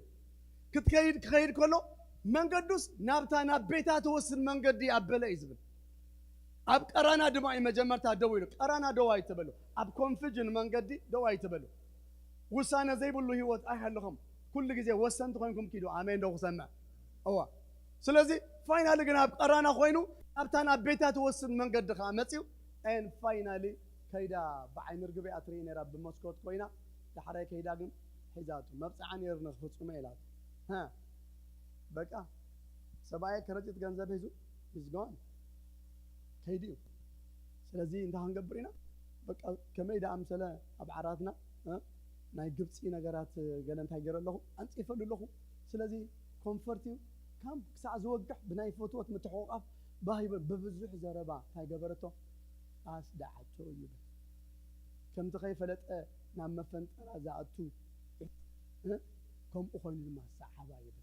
أي فلت أن أمبر بيتها قلنا بيت وسط نسي أول يدستينيو ناي مودعتا تناتا بيتي كتاعتو خلقها قزايد مثل مودعتا تقزا قلنا بيت وكا سي أولي مودعتو مالتي لازم تهدم لا تعجلك خب أمن زراسة بيتي كتهدم ترايز لك you have to scare تهدم ترايز لك أقوال تكون كون كتهدم ترايز لك مالتي قويتا يبارك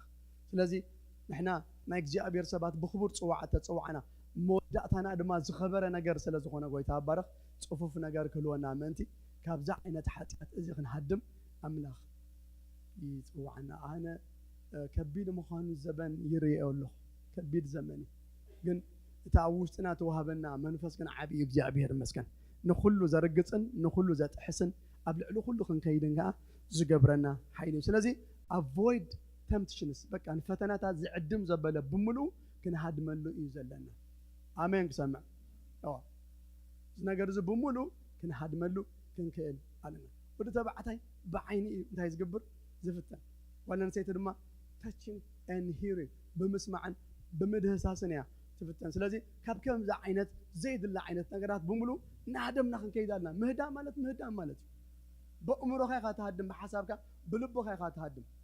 أبت منفس وعلم بزخلت تزيخ أنت يتقبر إن هدم كات خيد مالت ስለዚህ ጎይታ ይባረክኩም ዘመንኩም ፍጻሜኩም ብሉጽ ምእንታን ክኸውን ጎይታ ይባረክ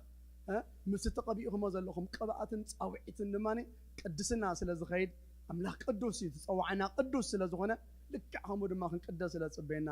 መወዳእታና ክዓዝዝ ምእንቲ ዝኽልወና ጎይታ ይደሊ ካልኣይ ሳምሶን ልክዕ ከመይ ሶፍ ተፀውዐ ሰብኣይ እዩ ግና እምቢ ክብል ከሎ ኣይንሪአን ኢና በቃ ምናልባት ኣብቲ ውሽጢ ብዙሕ ነገር ክህልዎ ይኽእል እዩ ግና እቲ ማንም ምላፅ ክሓልፎ የብሉን ተባሃለሉ ፃውዒቱ ግና ክሳዕ ዝቁረፅ ግና ምስ ደሊላ ዘለዎ ዝምድና ትርእይዎ ኢኹም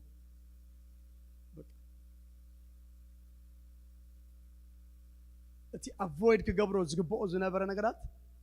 ድሓን ተኣሲርክኒ ከምዘየ ዝኸውን ከምስቲ ኮይኑ ከምዘየ ዝኸውን እናበላ ፋይናሊ እናተዋዘየ ዝጀመሮ ነገራት ክሳዕ ነፍሱ ዝጭንቕ ነፍሱ ክሳዕ ዝወፅእ ክተጨንቆ ግን ጀሚራ ትፈልጡ ዲኹም ዝኾነ ነገር ክንጅምሮ ከለና ሓጢኣት ኣብቲ መጀመርቱ ጣዕሚ ኣለዎ ስዊት ጥዑም ነገር ኣለዎ በት እንዳኣተና ተኸይና ግና ኣብ ክንወፀሉ ዘይንኽእል ዓዘቕቲ ይእትዩ ጠማሚሩ እዩ እንታይ ዝገብረና ዝሕዘና ማለት እዩ ክንሃድመሉ ጥራይ ዘለና ጎይታ ይባረኽ ኣሜን ዶ ሓንቲ ግዜ ሓንቲ ስእሊ ይዝክር ርኢኹማ እንትኾንኩም ኣይፈልጥኒ ዱሙያ ከምዚ ፈትሊ ትቦ ዓይነት ዘለዎ ሲ በታ ትቦ ፈትሊ እንታይ ትገብር ትፃወት ኣይተዘርዘረትን እታ ትቦ ፈትሊ ግን እታ ጫፋ ግን ትሕዛ በታ ጫፋ ክትፃወት ትጅምር ሞ ድሓር ነታ ፈትሊ ትጥምጥማ በቃ ትፈትሓ ፋይናሊ እቲ ገመድ እናተጠምጠመታ ፈትሊ እናተጠምጠመት ኣብ ሙሉእ ኣካላታ ተጠምጢማ እስርቲ ኮይና ትውዳእ እታ ስእሊ ማለት እዩ ልክ ሓጢኣት ከምኡ ይገብረካ ስለዚ ጎይታ ይባረኩም ፍጻሜና ክፅብቕ መንታን ክንሃድመሉ ዘለና ንህደም ኣሜን ክሰምዕ ካብቲ ምኒት ጉብዝና ህደም ክብሎ ከሎ ንጢሞቴዎስ ካብቲ ሓደ ትምኒት ጎበዝ ዝፍተነሉ ነገር ተረኣሎ ሴክቹዋል ዲዛይሩ ኣብ ዘይግባእ ግዜ ምእንታን ክኾኖ ሰይጣን ይደፋፍኦ ዓለም ትደፋፍኦ ማለት እዩ ንሕና ግና ከም ኣመንቲ ቅዱስ ህይወት ክህልወና ምእንቲ ፍጻሜና ድማ ክፅብቐና ምእንቲ ብመርዓ ኣቢልና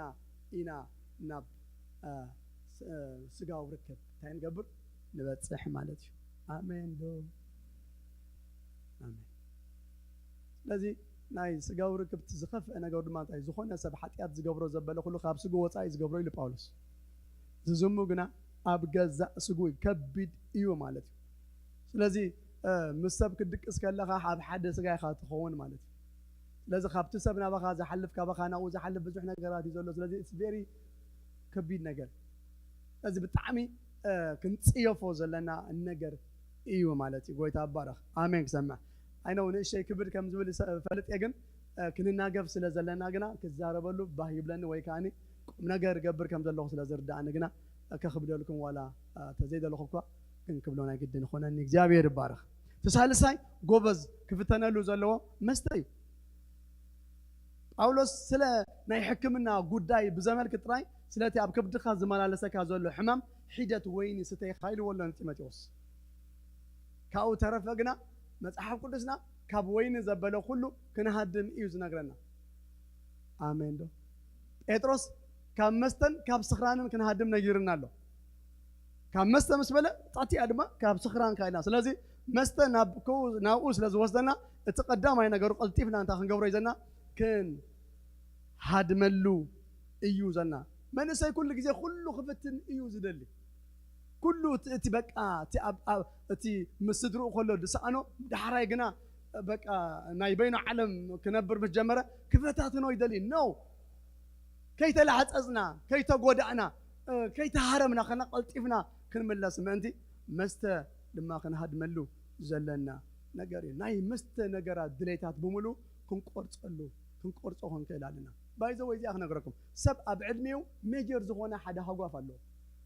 ናይ ኩላትና ይፈላለየ እምበር ዓብ ድኻም ኣለና ምናልባት ሓደ ብናይ ደቂ ኣንስትዮ ዝፍተን ሓደ ብመስተ ዝፍተን ሓደ ዝፍተን ኩሉ ሰብ ነናቱ ጓል ወዲ ነናቱ ሜጀር ዝኾነ ሃጓፍ ኣብ ሂወቱ ኣለዎ ምክንያቱ ሙሉኣት ኮይና ኣብ ኣምላኽ ምምፃእ እውን ኣይከድለናኒ ጎይታ ግን ኩሉ ግዜ ናብኡ ምእንታን ክንመፅእ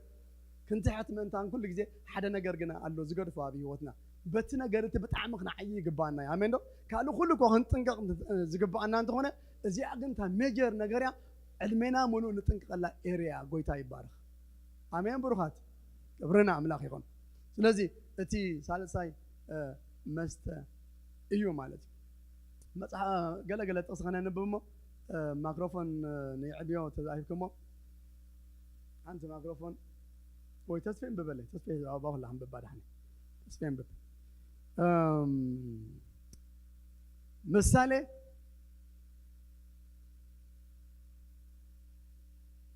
عسرة تقصى حدا من بابا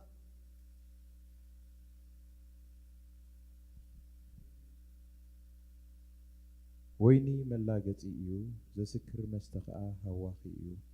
بزي سنكلكل زبل زبلسي تبابنيا أيكون بكا ملاقتي ويني ملاقتي انتاي كها هواخ دماي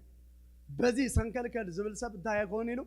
تبابنيا يكون ناي عشنة فتسامي إذا اللوا مالتي لذي ويني أقدمنا إنا أنت خنقبرو زلنا avoid خنقبرو قويتا زنقرنا أبتا عسران سلسان مثالي دما 2021 دما دقيم كان من ببلي مثالي عسران سلسان عسران حدا عسران سلسان عسران حدا صخران حروفن يدخيو دك أسكا شركي يخدم يمو أما أكل ستيتي ويني أما أكل حروفات بلعت السجا أيتكون أما أكل ستيتي وينسي أيتكون أبتقوم تخون كاسي مودة أنتاي كون كم زقلسي أزسي predicted مالتي فلوت نجاري زخون مالتي سلازي avoid كتجبرو زلكا كتهدملو زلكا نجار تدا الله خينو أما أكل ستيتي ويني مخان تاي جبريها غازي أرحق أخ القصة أخ عسران سلسان سلاسان حدا نما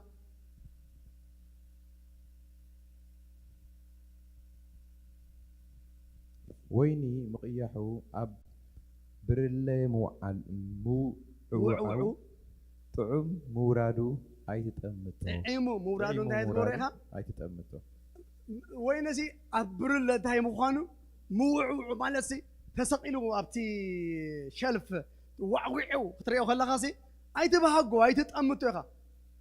بفلاي ناي لومي وينتها تكسرحو خلو تترمسو قالي فيك خلو قالي قللو قالي قرص اللو مغنياتو اتراكتيف كهون من ثاني سلازي نويني عبرله وعوعو كيحو نحريخا استاي تغوريخا أي تبهجو يا خا أي تتأمتو يا خا دحرتنا موداتها تياتبل هو ود خلاتها تقصي طعيمو مورادو انتهي تكبريخا أي تتأمتو إيخا سلازي أبلبخا خياتو من انتهي تكبرو أي تقلبو ليخا أي ترأيوخا بكا سلازي أقدم كا avoid قبرو أقدم كاسي أبتلبخا خاو انتهي كبريخا يزبلو هداملو إيخا كبرنا عملاخ يكون آمين دوخ سامع سلازي بزي سنكلكل زبل انتهي كوني طبابنيا أي كوني للناس سلامون بويني انتهي زخون سنكلكل زبل سب موداتو سي ناي عشنة فتس عمد أمبر ناي طبب فتس عمسي أيكونن سلازي بويني سنكلكل زبل طببنيا أيكونن إيو يبلنا سلازي كاب ويني ويكا كم مست كم من أسيات كنرحق قويتا لما انتهي قبرنا يمخرنا ينقرنا مالتي قويتا يبارخ مست نمني مست مثالي سلاسان حدن شدشة سكان ببلي تسبيح حوي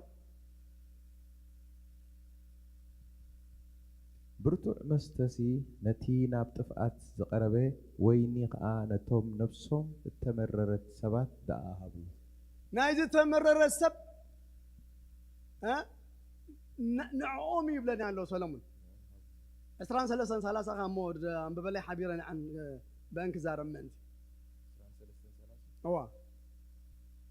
واي تاني من نتوم أب مستاي ويني زدونغيو نتوم لعلي الكاس كم ببا تابع إسران شو موندا وين شعات واي تا نمن إيو واي تا نمن إيو واي دبل سمني حزن نمن ها بأسي نمن إيو مسكورو قار نمن إيو بزي مخنيات مقصال نمن إيو مقيح عينس نمن إيو ها شعو نتوم أمستاي ويني زدونغيو نتوم زدرق ويني كمرصو زእከبو أمست لبو زودق أسب أو جزيو زحلف سب موداتو ناي واي وايتا موداتاي موداتو ناي حزن موداتاي موداتو ناي بعدل كان ممرار موداتاي موداتو دما عشنات موداتاي سلازي كابزي ازي عين عخم من إذن نحنا بويني منفس قدوس already استمل أنا وشتنا زملاء سباتنا رامين سمع آمين دوخ سمع هو نحنا ويني ناي منفس قدوس تايجرنا يقويتا زرقت اللوامو بوين انتهي تكبرينا أي تسكروا بوين بقى أي تسكروا تايدا بمنفس أوقني ها نحد حنا إنا تقننا قال كريستوس بكل مليخ حضرنا እግዚአብሔር بارك منفس يملاهم تباهيلنا لنا لذين احنا بتنا منفس قدوس ويني بوينا امبح نمل زقبانا تلنا وين ما نحر دقا رور جيرنا سقويتا يبارك بتنا منفس قدوس ويني كافي مستنا يز مدر زقنا قويتا كنوت يزدلنا مست ستيم ام مصحف دنا املاح سبات كنوم مستر ستيم سبات قنا تتاريخهم رأيهم عشنة رأي مليء أبيوتهم نو نعم الله سب صدق أب زمنه صديق ترغب سب دحر كله زحلف جنا مسته وين التخيل أم يقوم مسته he became naked مسته رايكا إذا جبرك أرك أنكا إذا وصاك لازم جاء به رباركم كم من سيات كم مسته زتحلوا هيوت كله أنا قويتا يدلي إذا كله عالم تقرب لنا زين نعلم وين ما نتعب علم زلون تهاي تكبروا أي تفتوا وجابير ما حدا كون علم من تفتوا إلنا خايق فقر أبون تاي يبولون سلازي علم كل جزء إن رجزنا يا خن كيد يزقبانا نعلم كن سعر يزقبانا ثانا علم النسر الله دم أنت يا سايلو أمنتنا بأمنتنا الناس عرنا يا خن كيد زقبانا نعلم أمر أب علم أب آخم أمتن كمتن كنبل أيكون نزلنا ما سلازي علم تقربوا زبالة بملو عين عناني عين تاين نتناني نعنا جابير مزجن إحنا قلنا بتك جابير نعنا زلوا ما أدي كل جزء بقو زملاء عنان إذا سبح عنان كن كون قويتاي دلنا قويتاي بارخ كبرنا أملاك يكون سلازي خاب علم زمت كاب أرجت سجاد زمت كاب سيطان دايركت زمت كل عينة فتناتات إن رجزنا يوم إن هدمنا له خن كير سلازي أولوس نتيمت يوز دبلا دلوا أتاني أملاك سب سخاجن كاب تاي كباريخا هدم إخا كهدم له زلوا نجارات ينقول له كابت منيت جوزنا أنت هاي كباريخا دم سكيب ويتا يبارك سلازي أبتلبنا نهدم سبات كون ويتا يدلنا إيو هاليلويا ربعي من إسي زفتنا له نجر أنت هيو تدعينا من إسي أب كله تقبل النت كله إيو زد اللي بقى تقبل النت كله إيو زد اللي مالك بقى social acceptance كله إذا اللي سلازي نزنا جرزنا نخرج بدما هيوتو بكل نجارون تاين دخونه expose إن خونه إيو زخي مالتي سلازي نحنا علم تقبلنا أي تقبلنا who cares نحنا حنسا أتي كابزل علم زمر دمنا عمله نسو دليل رقيبنا تقبلنا يا أمين سمع أبتلبنا عند حرد بقويتا بقويتا استرخمنا قويتا استقبلنا سبات مخنا نحدا تردينا قويتا يبارك اتي قبلك اتي اي قبلك نعخا منم نجر هيكون مغنياتو اتنا ينقستات نقص فتار كله زخونه قويتا اوريدي كم ولدو كم قالو كم ودو تايركالو تقبلكالو ارامين سمع سب قبلكم بزح اي تسعريهم قويتا يبارك امنا حد عندنا خنقبابل يقبانا عندي اذا منفسه قانقايو ግን ولا بتحد علم كنبر كلنا دماني ناي قدن سب قبلنا إلنا أي نتعب سب قبلوا من إنتان كخونو بقى زي كونو نجار يلا نابز علم مز إحنا قلنا وشتنا ملؤ زخونا سب كون قويتا يدلنا أمين سمع بقويتا حنسا انتهي زخونا تقبلنا زرخمنا حزبي إنا قويتا يمسكن بيتروس قدامي بيتروس قلت إسران حموشان انتهي بلدا نابتي قواسانان حلاو نفساتنان تملسكم علىكم بلنا آمين ده أتي قواسانان تحلاو نفسنا زخونا قويتاس رخيبنا قويتا يبارك الذي بقويتا ترخمنا سبات داخوينا قالوا أود قالوا يبولنا كم تيخون سي منهم نقرب تلبنا هقف سمعنا أي قبوني قويتا يبارك رامين سمع الذي رومي عصرت حموشة كاب شوعته كاب شمونت زلت تصفي زي عم ببلنا رومي عصرت حموشة كاب شوعته ساعة شمونته قويتان تاجرنا زي تقبلنا سبات إنا ክርስቶስ ነቲ ተስፋ ኣቦታት ከጽንዖሲ ምእንቲ ሓቂ ኣምላኽ ኣገልጋሊ ግዝረት ከም ዝኾነ እብል ኣለኹ። ስለዚ ድማ ከምቲ ክርስቶስ ንኽብሪ ኣምላኽ እተቐበለኩም ንሓትሕትኩም ተቐባበሉ። ኤግዛክትሊ ክርስቶስ ከምቲ ክርስቶስ እንታይ ዝገበረኩም ኢለና ኣሎ ከም ዝተቐበለኩም ኢለና። ስለዚ እስኪ በአምላኽ ቅቡል ሰበ እስክበሉ አምላኽ ዝተቐበለኒ ሰበ በቃ አምላኽ እንድሕር ተቐቢልካ ውሽጥኻ ሙሉእ ክኸውን ኣሎ። አሜን ነው ክሰምዕ ወላ ኣብ ቤት ጎይታ እውን ከይተረፈ ሓውኻ ዘይቅበለካ ሓብትኻ ዘይትቕበለካ ክኸውን እኳ ይግባእኒ። ግን ከምኡ እውን እንተደኣ ኣጋጢሙካሲ ኢትስ ኦኬ ልብኻ ግን ብጎይታ እንታይ ክኸውን ዘለዎ ክመልእ እዩ ዘለዎ። ጎይታ ይባረኽ። ምክንያቱ ጎይታ እንታይ ጌርካ ኣለኻ በቃ ተቐቢልካ ኣሎ። ጎይታ ይመስገን። ሕጂ ክርስትና ኣብቲ ውሽጢ እንድዩ ኣብቲ ውሽጥናሲ ምልኣት ናይ ኣምላኽ ዘለዎ ህይወት እንድሕር ዳ ሒዝና ተቆፃፂሩና ጎይታ ይባረኽ። ኣብቲ ምድሪ ኣብቲ ባይታ እንታይ ይኸውን ኣሎ ምንም ድንብርፅ ኣይብለናኒ። ጎይታ ይመስገን። ስለዚ ጎይታ ዝተቐበለኒ ሰበ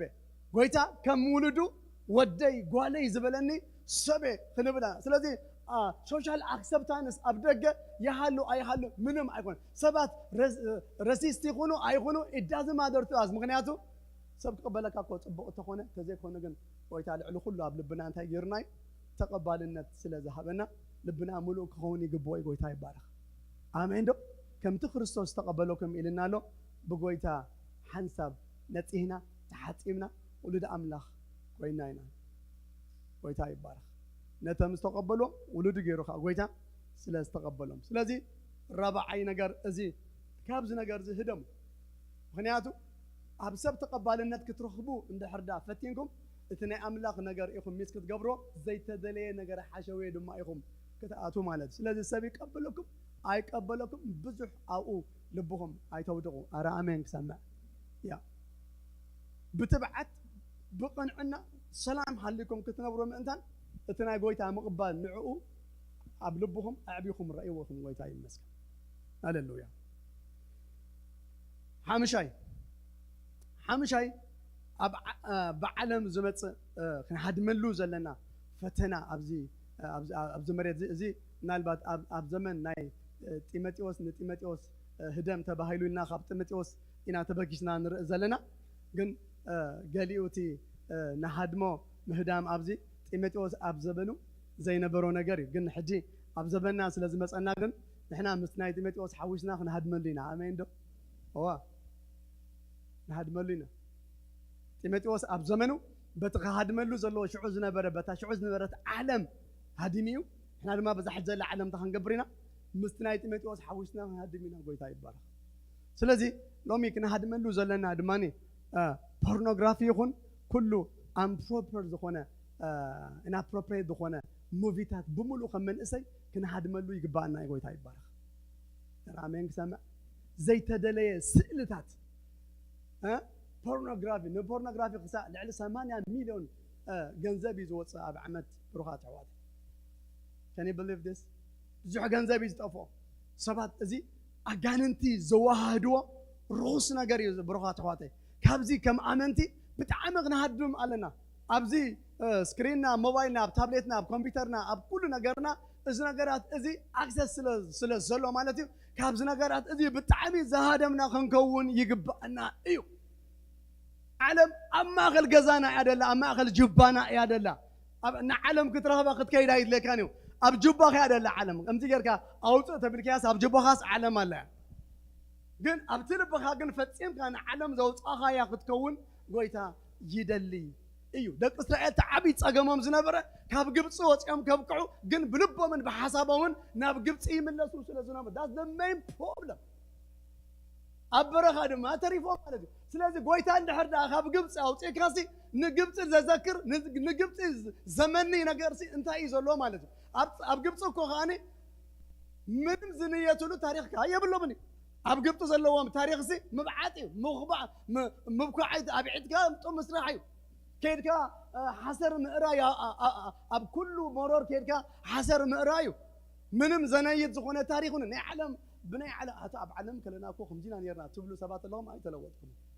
ምንም ናይ ዓለም ዘነይት ነገር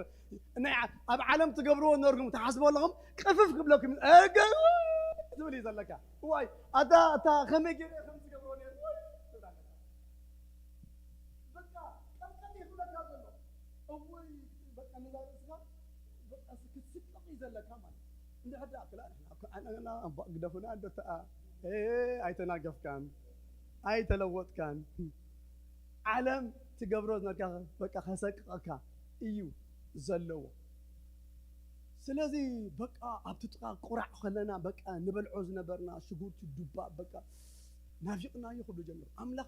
ناي ملاق مغبي امصي يبلو عمابزي يغرم قوي ها بخندي تامرات بعند دمنان عند حون دامرحه يوسدم الله كنتي نغرات እና ገበሬ ይመርሐሎ ግባን ብርጭቆን ሽጉርትን ይናፈቅ ገለማ ደሰም ድም በጎይታ ድሕና ዓለማውነት ክናፈቅ ከለና ማለት እዚ ካብቲ ሓደ ክናሃድመሉ ዘለና ዘየድሊ ካብቲ ጎይታ ዘውፃአና ስእሊ ምእሊ ብምልኡ ናብኡ ዝመልሰና ዘበለ ክነልግሶ ለና ትፈልጡ ዲኹም እስራኤል በአብርሃም ክፅዋዕ ከሎ ካብቲ ቀደም ኡር ናይ ከለድ ካብ ባቢሎን ካብ መሶፖታምያ ኢና አብርሃም ታገይርዎ ጎይታ አውፂዎ ካብቲ ቀደም ኡር ዝበሃል ቦታ ባቤል ዝበሃል ቦታ ካዊ አውፂዎ ምስ ወፁ ናብ ከነአን ምስ መፁ ኣብ ከነአን ነዊሕ ግዜ ምስ ተቐመጡ ድሕሪ ነዊሕ ዓመታት ድማኒ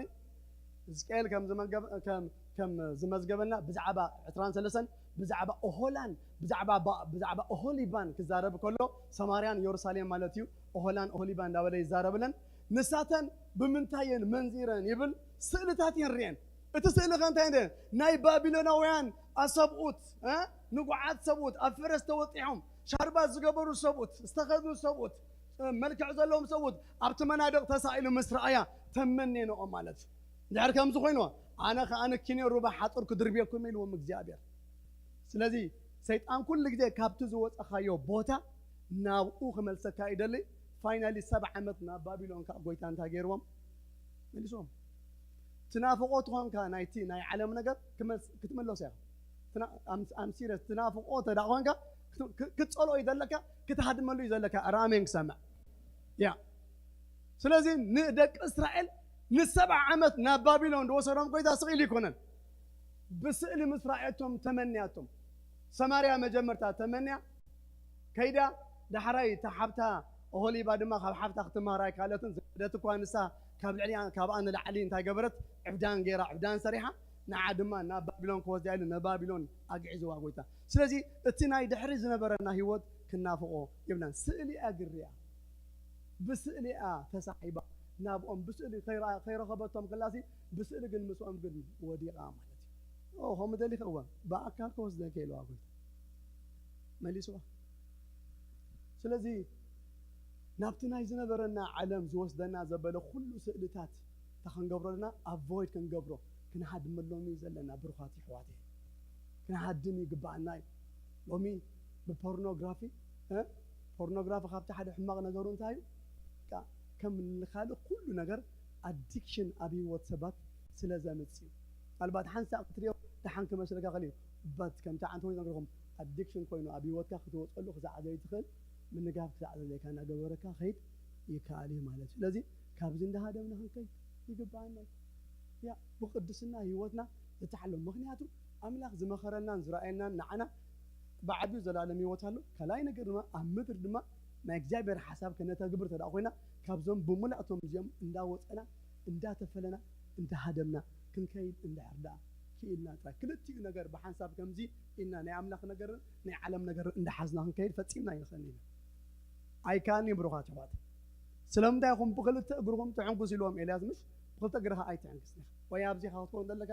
ወይ ኣብዚኻ ትኮን ማለት እዩ ጎይታ ግን በቃ ብሂወት ክትነብር ሂወት ሕረ ናባይ ንዓ እዩ ዝብለካ ኣመይ ዶ ክሰምዕ ለዚ እግዚኣብሔር ይባረኽ ምስ ኣምላኽ ዘለና ሕብረት ምስ መንፈስ ቅዱስ ዘለና ሕብረት ዘበላሽወልና ዘበለ ብምሉእ እንታይ ንግበሮ ፈፂምና ኣቮይድ እናገበርናዮ ክንከይድ እዩ ዘለና ጎይታ ይባረኽ ንሕና እንሪኦ ስእሊ እንተዳ ኣሎ ጎይታ ዝወልዐልና ቪዥን እዩ ኣመይ ዶ ክሰምዕ ብለይትን ብመዓልትን ዘርእየና ሕልምን ረኣያትን እሱ ንዓና ተዋሂብና እሱ ኢና ንርኢ ጎይታ ይባረኽ ኣሜን ክሰምዕ ጎይታ ይመስገን ስለዚ ፖርኖግራፊ ዘበለ ኩሉ ዘይት ኢንአፕሮፕሪየት ዝኾነ ሙቪታት ብምሉእ እዚ ሙቪ እንተሪአ ሞር ኣነ ክንበረኸት ማለት ባዮግራፊስ ምርኣይ ደስ ይብለኒ ባዮግራፊስ ወይ ከዓ መንፈሳዊ ዝኾነ ሙቪ ምርኣይ ባህ ይብለኒ ጎይታ ይባርክ ንደቀ እውን ከምኡ ክሪኦም እየ ብዙሕ ግዜ ዝደሊ ማለት እዩ እና ዝሃንፅ ነገር ኣብቲ ነገርካ ፅቡቅ ነገር ዝምህረካ ነገራት ዶክመንታሪስ ብዙሕ ነገራት ኣለው ኣብቲታት ንዕበ ዝዕበየና ነገር ክንርኢ ተኮይና ኣብቲ ናይ ዕረፍቲ ግዜና እዚታት ንጠቐም ኢና ዘይተደለየ ዓይነት ሙቪታት ግን ኣቮይድ ንግበሮ ንግሰሎም ኖርማል በቃ ክርስቲያን ተባሂሉ ኖርማል ርክሰት ዘለዎ ሙቪ እንዳተረኣየሲ በቃ ከም as if ደሓን ከም ዝኾነ ኖ it's not ደሓን ኣይኮነን ትበላሸው ኣለኻ ኣእምሮኻ ይበላሽ ኣሎ ኣዒንትኻ ተበላሸው ኣለኻ ኣብ ኣእምሮኻ ሪከርድ ዝኸውን ነገር እዩ እናተበላሸው ይኸይድ ኣሎ ናይ ኣእምሮኻ ሰልስ በዚ ነገር እዚ እናቐተልካዮ ኢኻ ትኸይድ ኣለኻ ፅቡቕ ነገር ኣይኮነን ስለዝታይ ግበር ኢኻ avoid it ትዝረኣኻዮ ብምሉእ ፅባሕ ንግቦ ናትካ ክኸውን ክደፍኣካ ድማ እዩ ውሽጥኻ ኮይኑ ድማ ስለዚ ብምርኣይ ዝመፅእ ዘበለ ብምሉኡ እንታይ እናገበርናዮ ርእስና ካብኡ እናኣለና ክንከይድ ይግባእና ወይለ ታዛ ሰዓት ዳእኸም እያ ደላ ኣነ ብሓቂ ሰዓት ኣይረአኹም ፀንያ ስቂል እየ ዝኸይድ ኣለኹ ትውስኽኒ ገለ 5-10 ደቂቃ ዛት ኦኬ በቃ እዚኣ ኢለ ክወዲ እየ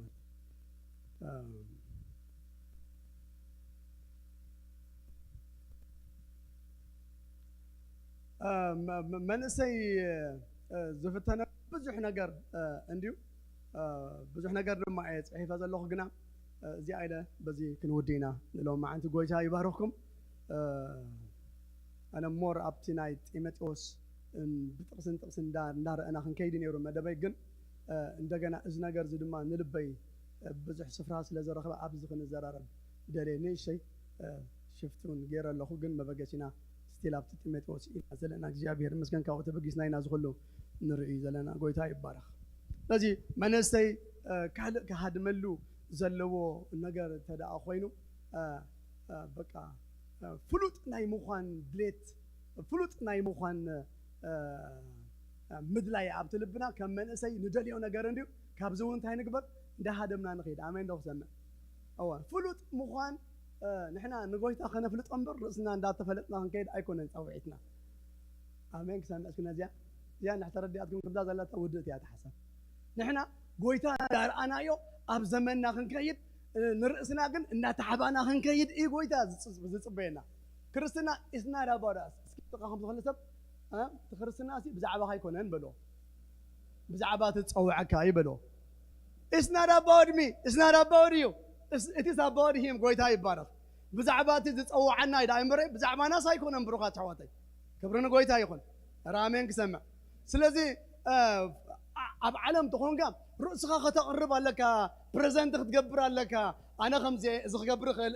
እዚአ ሰልፍ ስቲም ዝበሃል ምሽ ኣሎ ኩሉ ነገርካ እዚ ንዝን ክትብል ኣለካ ክትዛረብ ኣለካ ኣብ ክርስትና ግን ከምኣ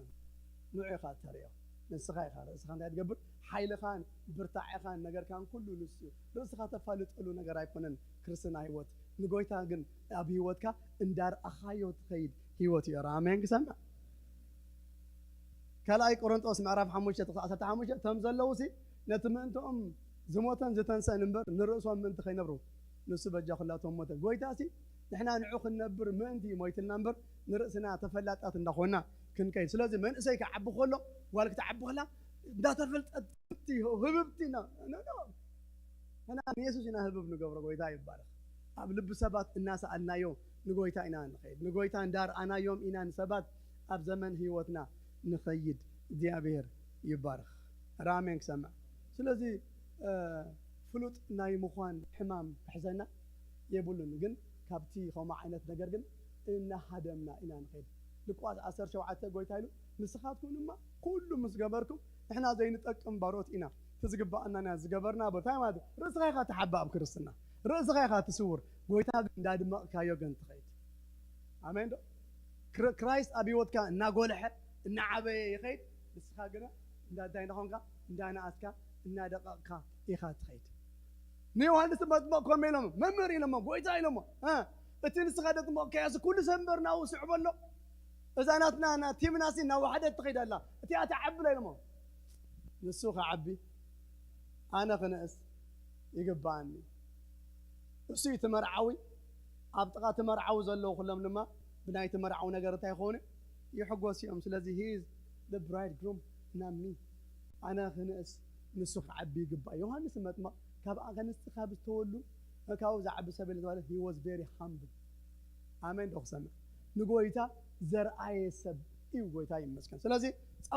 أوعيتكم من أحواتي قويتا خرّا بيوت نمبر نحن آخذ الرأيكون إسنا رابور بزعبانا يكون أنت بزعبانا يكون أنت من قدي بزعبي قويتا يبارك سلازي إذا عينت نجار كنا هدم يجبنا في مس مخان ندحر دا رأسنا خنا فارت خوينا قنا نحن هنا خنا برسقاي خرّا عننتنا تعبيتنا وتناتنا نجار ناخونا غير نحن قنا بنات قبعة شفينا نعون ناقلسنا يو خنا برئيو ويتاز دلنا آمين كسمع سلازي جاء به المسجن حواتي بزن زحلف جزء عبحنتي تقص استاجرنا somehow عمنات خمسي نابس لي ودانيا سلم تايزب لنا قريب لين قويتا خمسي مرحنا خينا لنا جن حنت نجر جنا كتشبطوا زدليكم نجر أولوس نتمتوس تازبلون تيا كابتو نجر specific يرو نجير ولا خادم زلو كاب جنزب كهدم كم زلو نجير ولا تخليت ما كاب تمنيت ناقزنا جوبز زفتنا له نجر إنا حدي كنرت إنا خادم اللوز اللي هو مالتي قويتا برا كابزن كابت زحلف زرانيان قويتا زهدم هيوت يبزحلكم أبت حدا عالمي لو كمين زقتري وت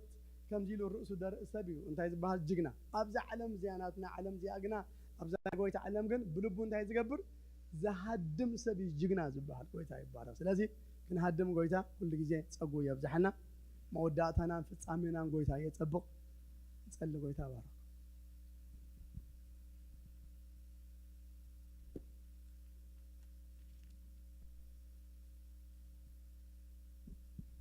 هاليلويا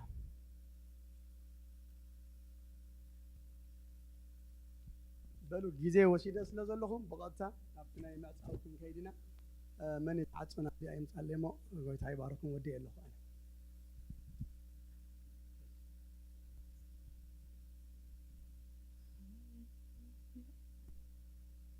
እግዚአብሔር አቦነ መስክና ካብደለና ይሐፍና እግዚአብሔር ስለቃሉ ሆነ መስክነና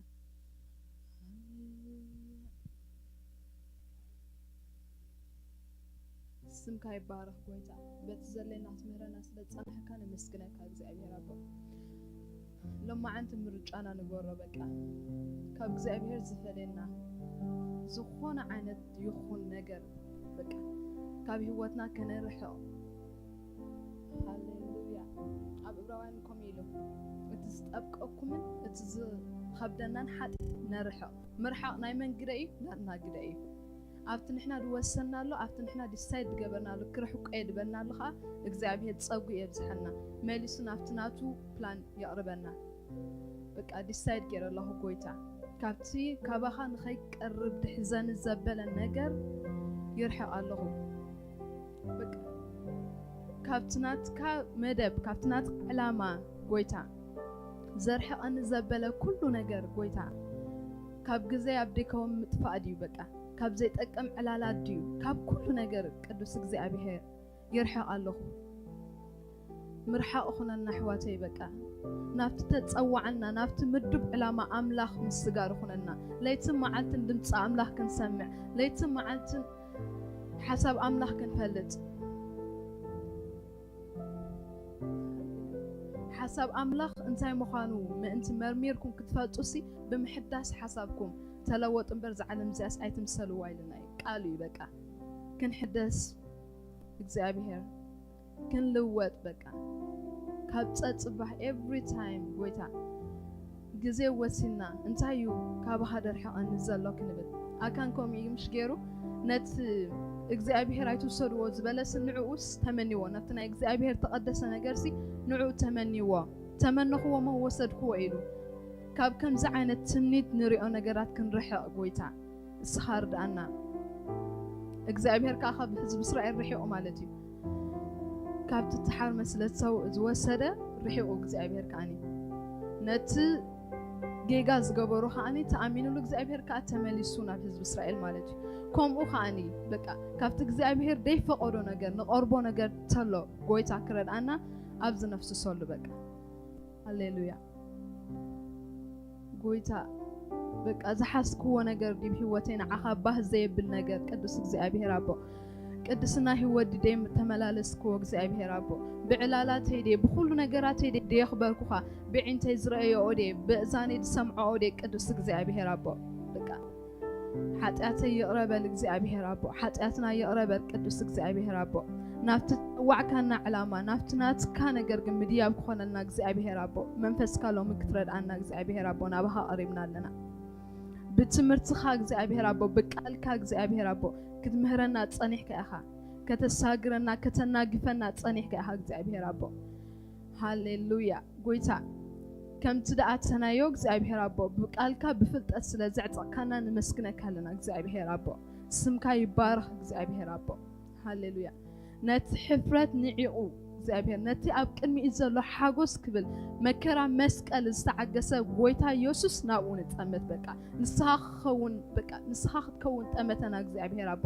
every day ከመዓልትና መዓልቲ እግዚአብሔር አቦ ናብኻ ክኸውን ዕንትና እግዚአብሔር አቦ ይእዛና ንዓኻ ምስማዕ ጥራይ ክኾና እግዚአብሔር አቦ ይዕንትና ንዓኻ ምርኣይ ጥራይ ክኾና እግዚአብሔር አቦ ንቃልካ ዘስተንትን ልቢ ጥራይ ክህልወና በጌታ በኢየሱስ ክርስቶስ ስም እግዚአብሔር አቦ እዚ ክኸውን ኣብ ህይወትና ንልምን ሃሌሉያ እግዚአብሔር አቦ ነዚ ዝጻባ ዘበለ መንፈስ እግዚአብሔር አቦ ንእስነትና ክወርስ ዝመጽእ ጸላይ ብሽም ኢየሱስ ዘይጠቅም ይኹን በቃ ናባና ዝተወርወረ ፍላጻታት ሃሌሉያ እግዚአብሔር ሕዋተይ ንጸልይ በቃ ነዚ ክዕወተሉ ዝመጽእ ጸላይ ብሽም ኢየሱስ ይውዳቕ በቃ በዚ ምሸት እዚ ብዝኾነ ይኹን ነገራት በቃ ህይወትና ክወርስ ዝመጽእ ሓይሊ ጸላይ ንእስነትና ክወርስ ዝመጽእ ሓይሊ ጸላይ በቃ በጌታ በኢየሱስ ክርስቶስም ካብ ህይወትና ዘይጠቅም ይኹን ብሽም ኢየሱስ ካብ ህይወትና ይውዳ ኣብ ሓይሉ ስሙ ኣብ ስም ሓይሉ እግዚአብሔር ሓይልሎ ኣብ ስሙ ሓይልሎ ኣብ ስሙ በቃ ማንም ክጻወሮ ዘይክእል ንእስነተይ ግን በኣኻ ትተዓቀብ ንበሎን እግዚአብሔር በቃ ኣካይዳይ ግን በኣኻ ይተዓቀብ እግዚአብሔር አቦ ኣካይዳይ ግን ንዓኻ ዘስምር ይኹን በቃ ሃሌሉያ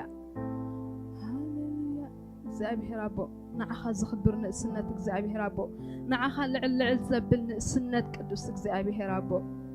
ክህልወና ኣምላኸይ ብኩሉ ነገር ንስኻ ክድግፈና ንጽልለና እግዚአብሔር አቦ ዝኸብደና ነገር እግዚአብሔር አቦ ነርሕቕ ኣለና ዝጠብቀና ነገር ብፍቓድና ካብ ዝሕጂ ሰዓት እግዚአብሔር አቦ ነርሕቆ ኣለና እግዚአብሔር አቦ ናብትናትካ ነገር ምጉያይ ክኸውን እግዚአብሔር አቦ ነትናትካ ነገር ግን ምድላይ ክኾነልና እግዚአብሔር አቦ ካብ መዓልትና መዓልቲ እሙሮና እንዳሓደስና ናባኻ ምቕራብ ክኾነልና እግዚአብሔር አቦ ንጽልለና እሱ ምርጫይ ንበሎ በቃ ንጎይታ ሎም ምሸት ምርጫይ ንዓኻ ምስማዒ ምርጫይ ቃልካ ምስትንታኒ እግዚአብሔር አቦ ምርጫይ ንዓኻ ምቕዳሚ ጎይታ ኢየሱስ ንሱ ምርጫይ ነቲ ክፉእ ነገር ሃድሞለ እግዚአብሔር አቦ ካብ ለይ ዝጽግዓሉ እግዚአብሔር አቦ ካብ ሓዲመ ከዓ ንስኻ ኢኻ እግዚአብሔር አቦ ድኽወለሉ በቃ እግዚአብሔር አቦ ዝጽግዓሉ እግዚአብሔር አቦ ፈርም ዝኾንካ ፋውንዴሽን ንህይወትና ጎይታ ንስኻ ቤንኻ ኢኻ እግዚአብሔር አቦ ስለቲ ዝነበረና ግዜ ነመስግነካ እግዚአብሔር አቦ ብባሪኻ ጌርካ ክትምህረና ስለ ዝጸናሕካ እግዚአብሔር አቦ ነመስግነካ ንባሪኻ ድማ እግዚአብሔር አቦ በረኸት ኣብ ህይወቱ ክትገብር እግዚአብሔር አቦ በረኸት ክትገብር እግዚአብሔር አቦ ቃል በረኸት ነውጻሉ እግዚአብሔር አቦ እቲ ዘድሊ ፍልጠት ክህበና ስለ ዝጸንሕ በቃ ሓሊፉ ብምእዛዙ መንፈስ ቅዱስ ብኡ ሓሊፉ ምህረና ስለ ዝጸንሕ ንባርኮ እግዚአብሔር አቦ ንባርኸካ ኣለና ስለቲ ዘለዎ ዝተርፍ ግዜና እግዚአብሔር አቦ ናባኻ ነርክበካ ኣለና እግዚአብሔር አቦ ዝተረፈ ግዜና ባርኽ ዝተረፈ ዕድመና ኩሉ እግዚአብሔር አቦ ኣብ ኢድካ ንህበካ ኣለና ኣብዚ ምሳና ክርከቡ ዘይከኣሉ ይሕዋት እግዚአብሔር አቦ ብመንፈስካ ክትበጽሖም እግዚአብሔር አቦ ብመንፈስካ ልቦም ሕሽኽ ክትብል እግዚአብሔር አቦ በቲ ዘልዮም ዘበለ ነገር ኣብ ህይወቶም ክትርከብ ጎይታ ንጽልለና እዚ ትገብር ሰናይ ኣምላኽ ልዑል ኣምላኽ ስለ ዝኾንካ ድማ ነመስግነካ ኣለና ስምካ በቃ ንዘለዓለም ዓለም ንስኻ ተመስገን ንስኻ ክበር ንስኻ ልዕል በል እግዚአብሔር አቦ ብስም ተፍቅሮ ወድኻ ኢየሱስ ክርስቶስ ኣሜን ሰላም ተው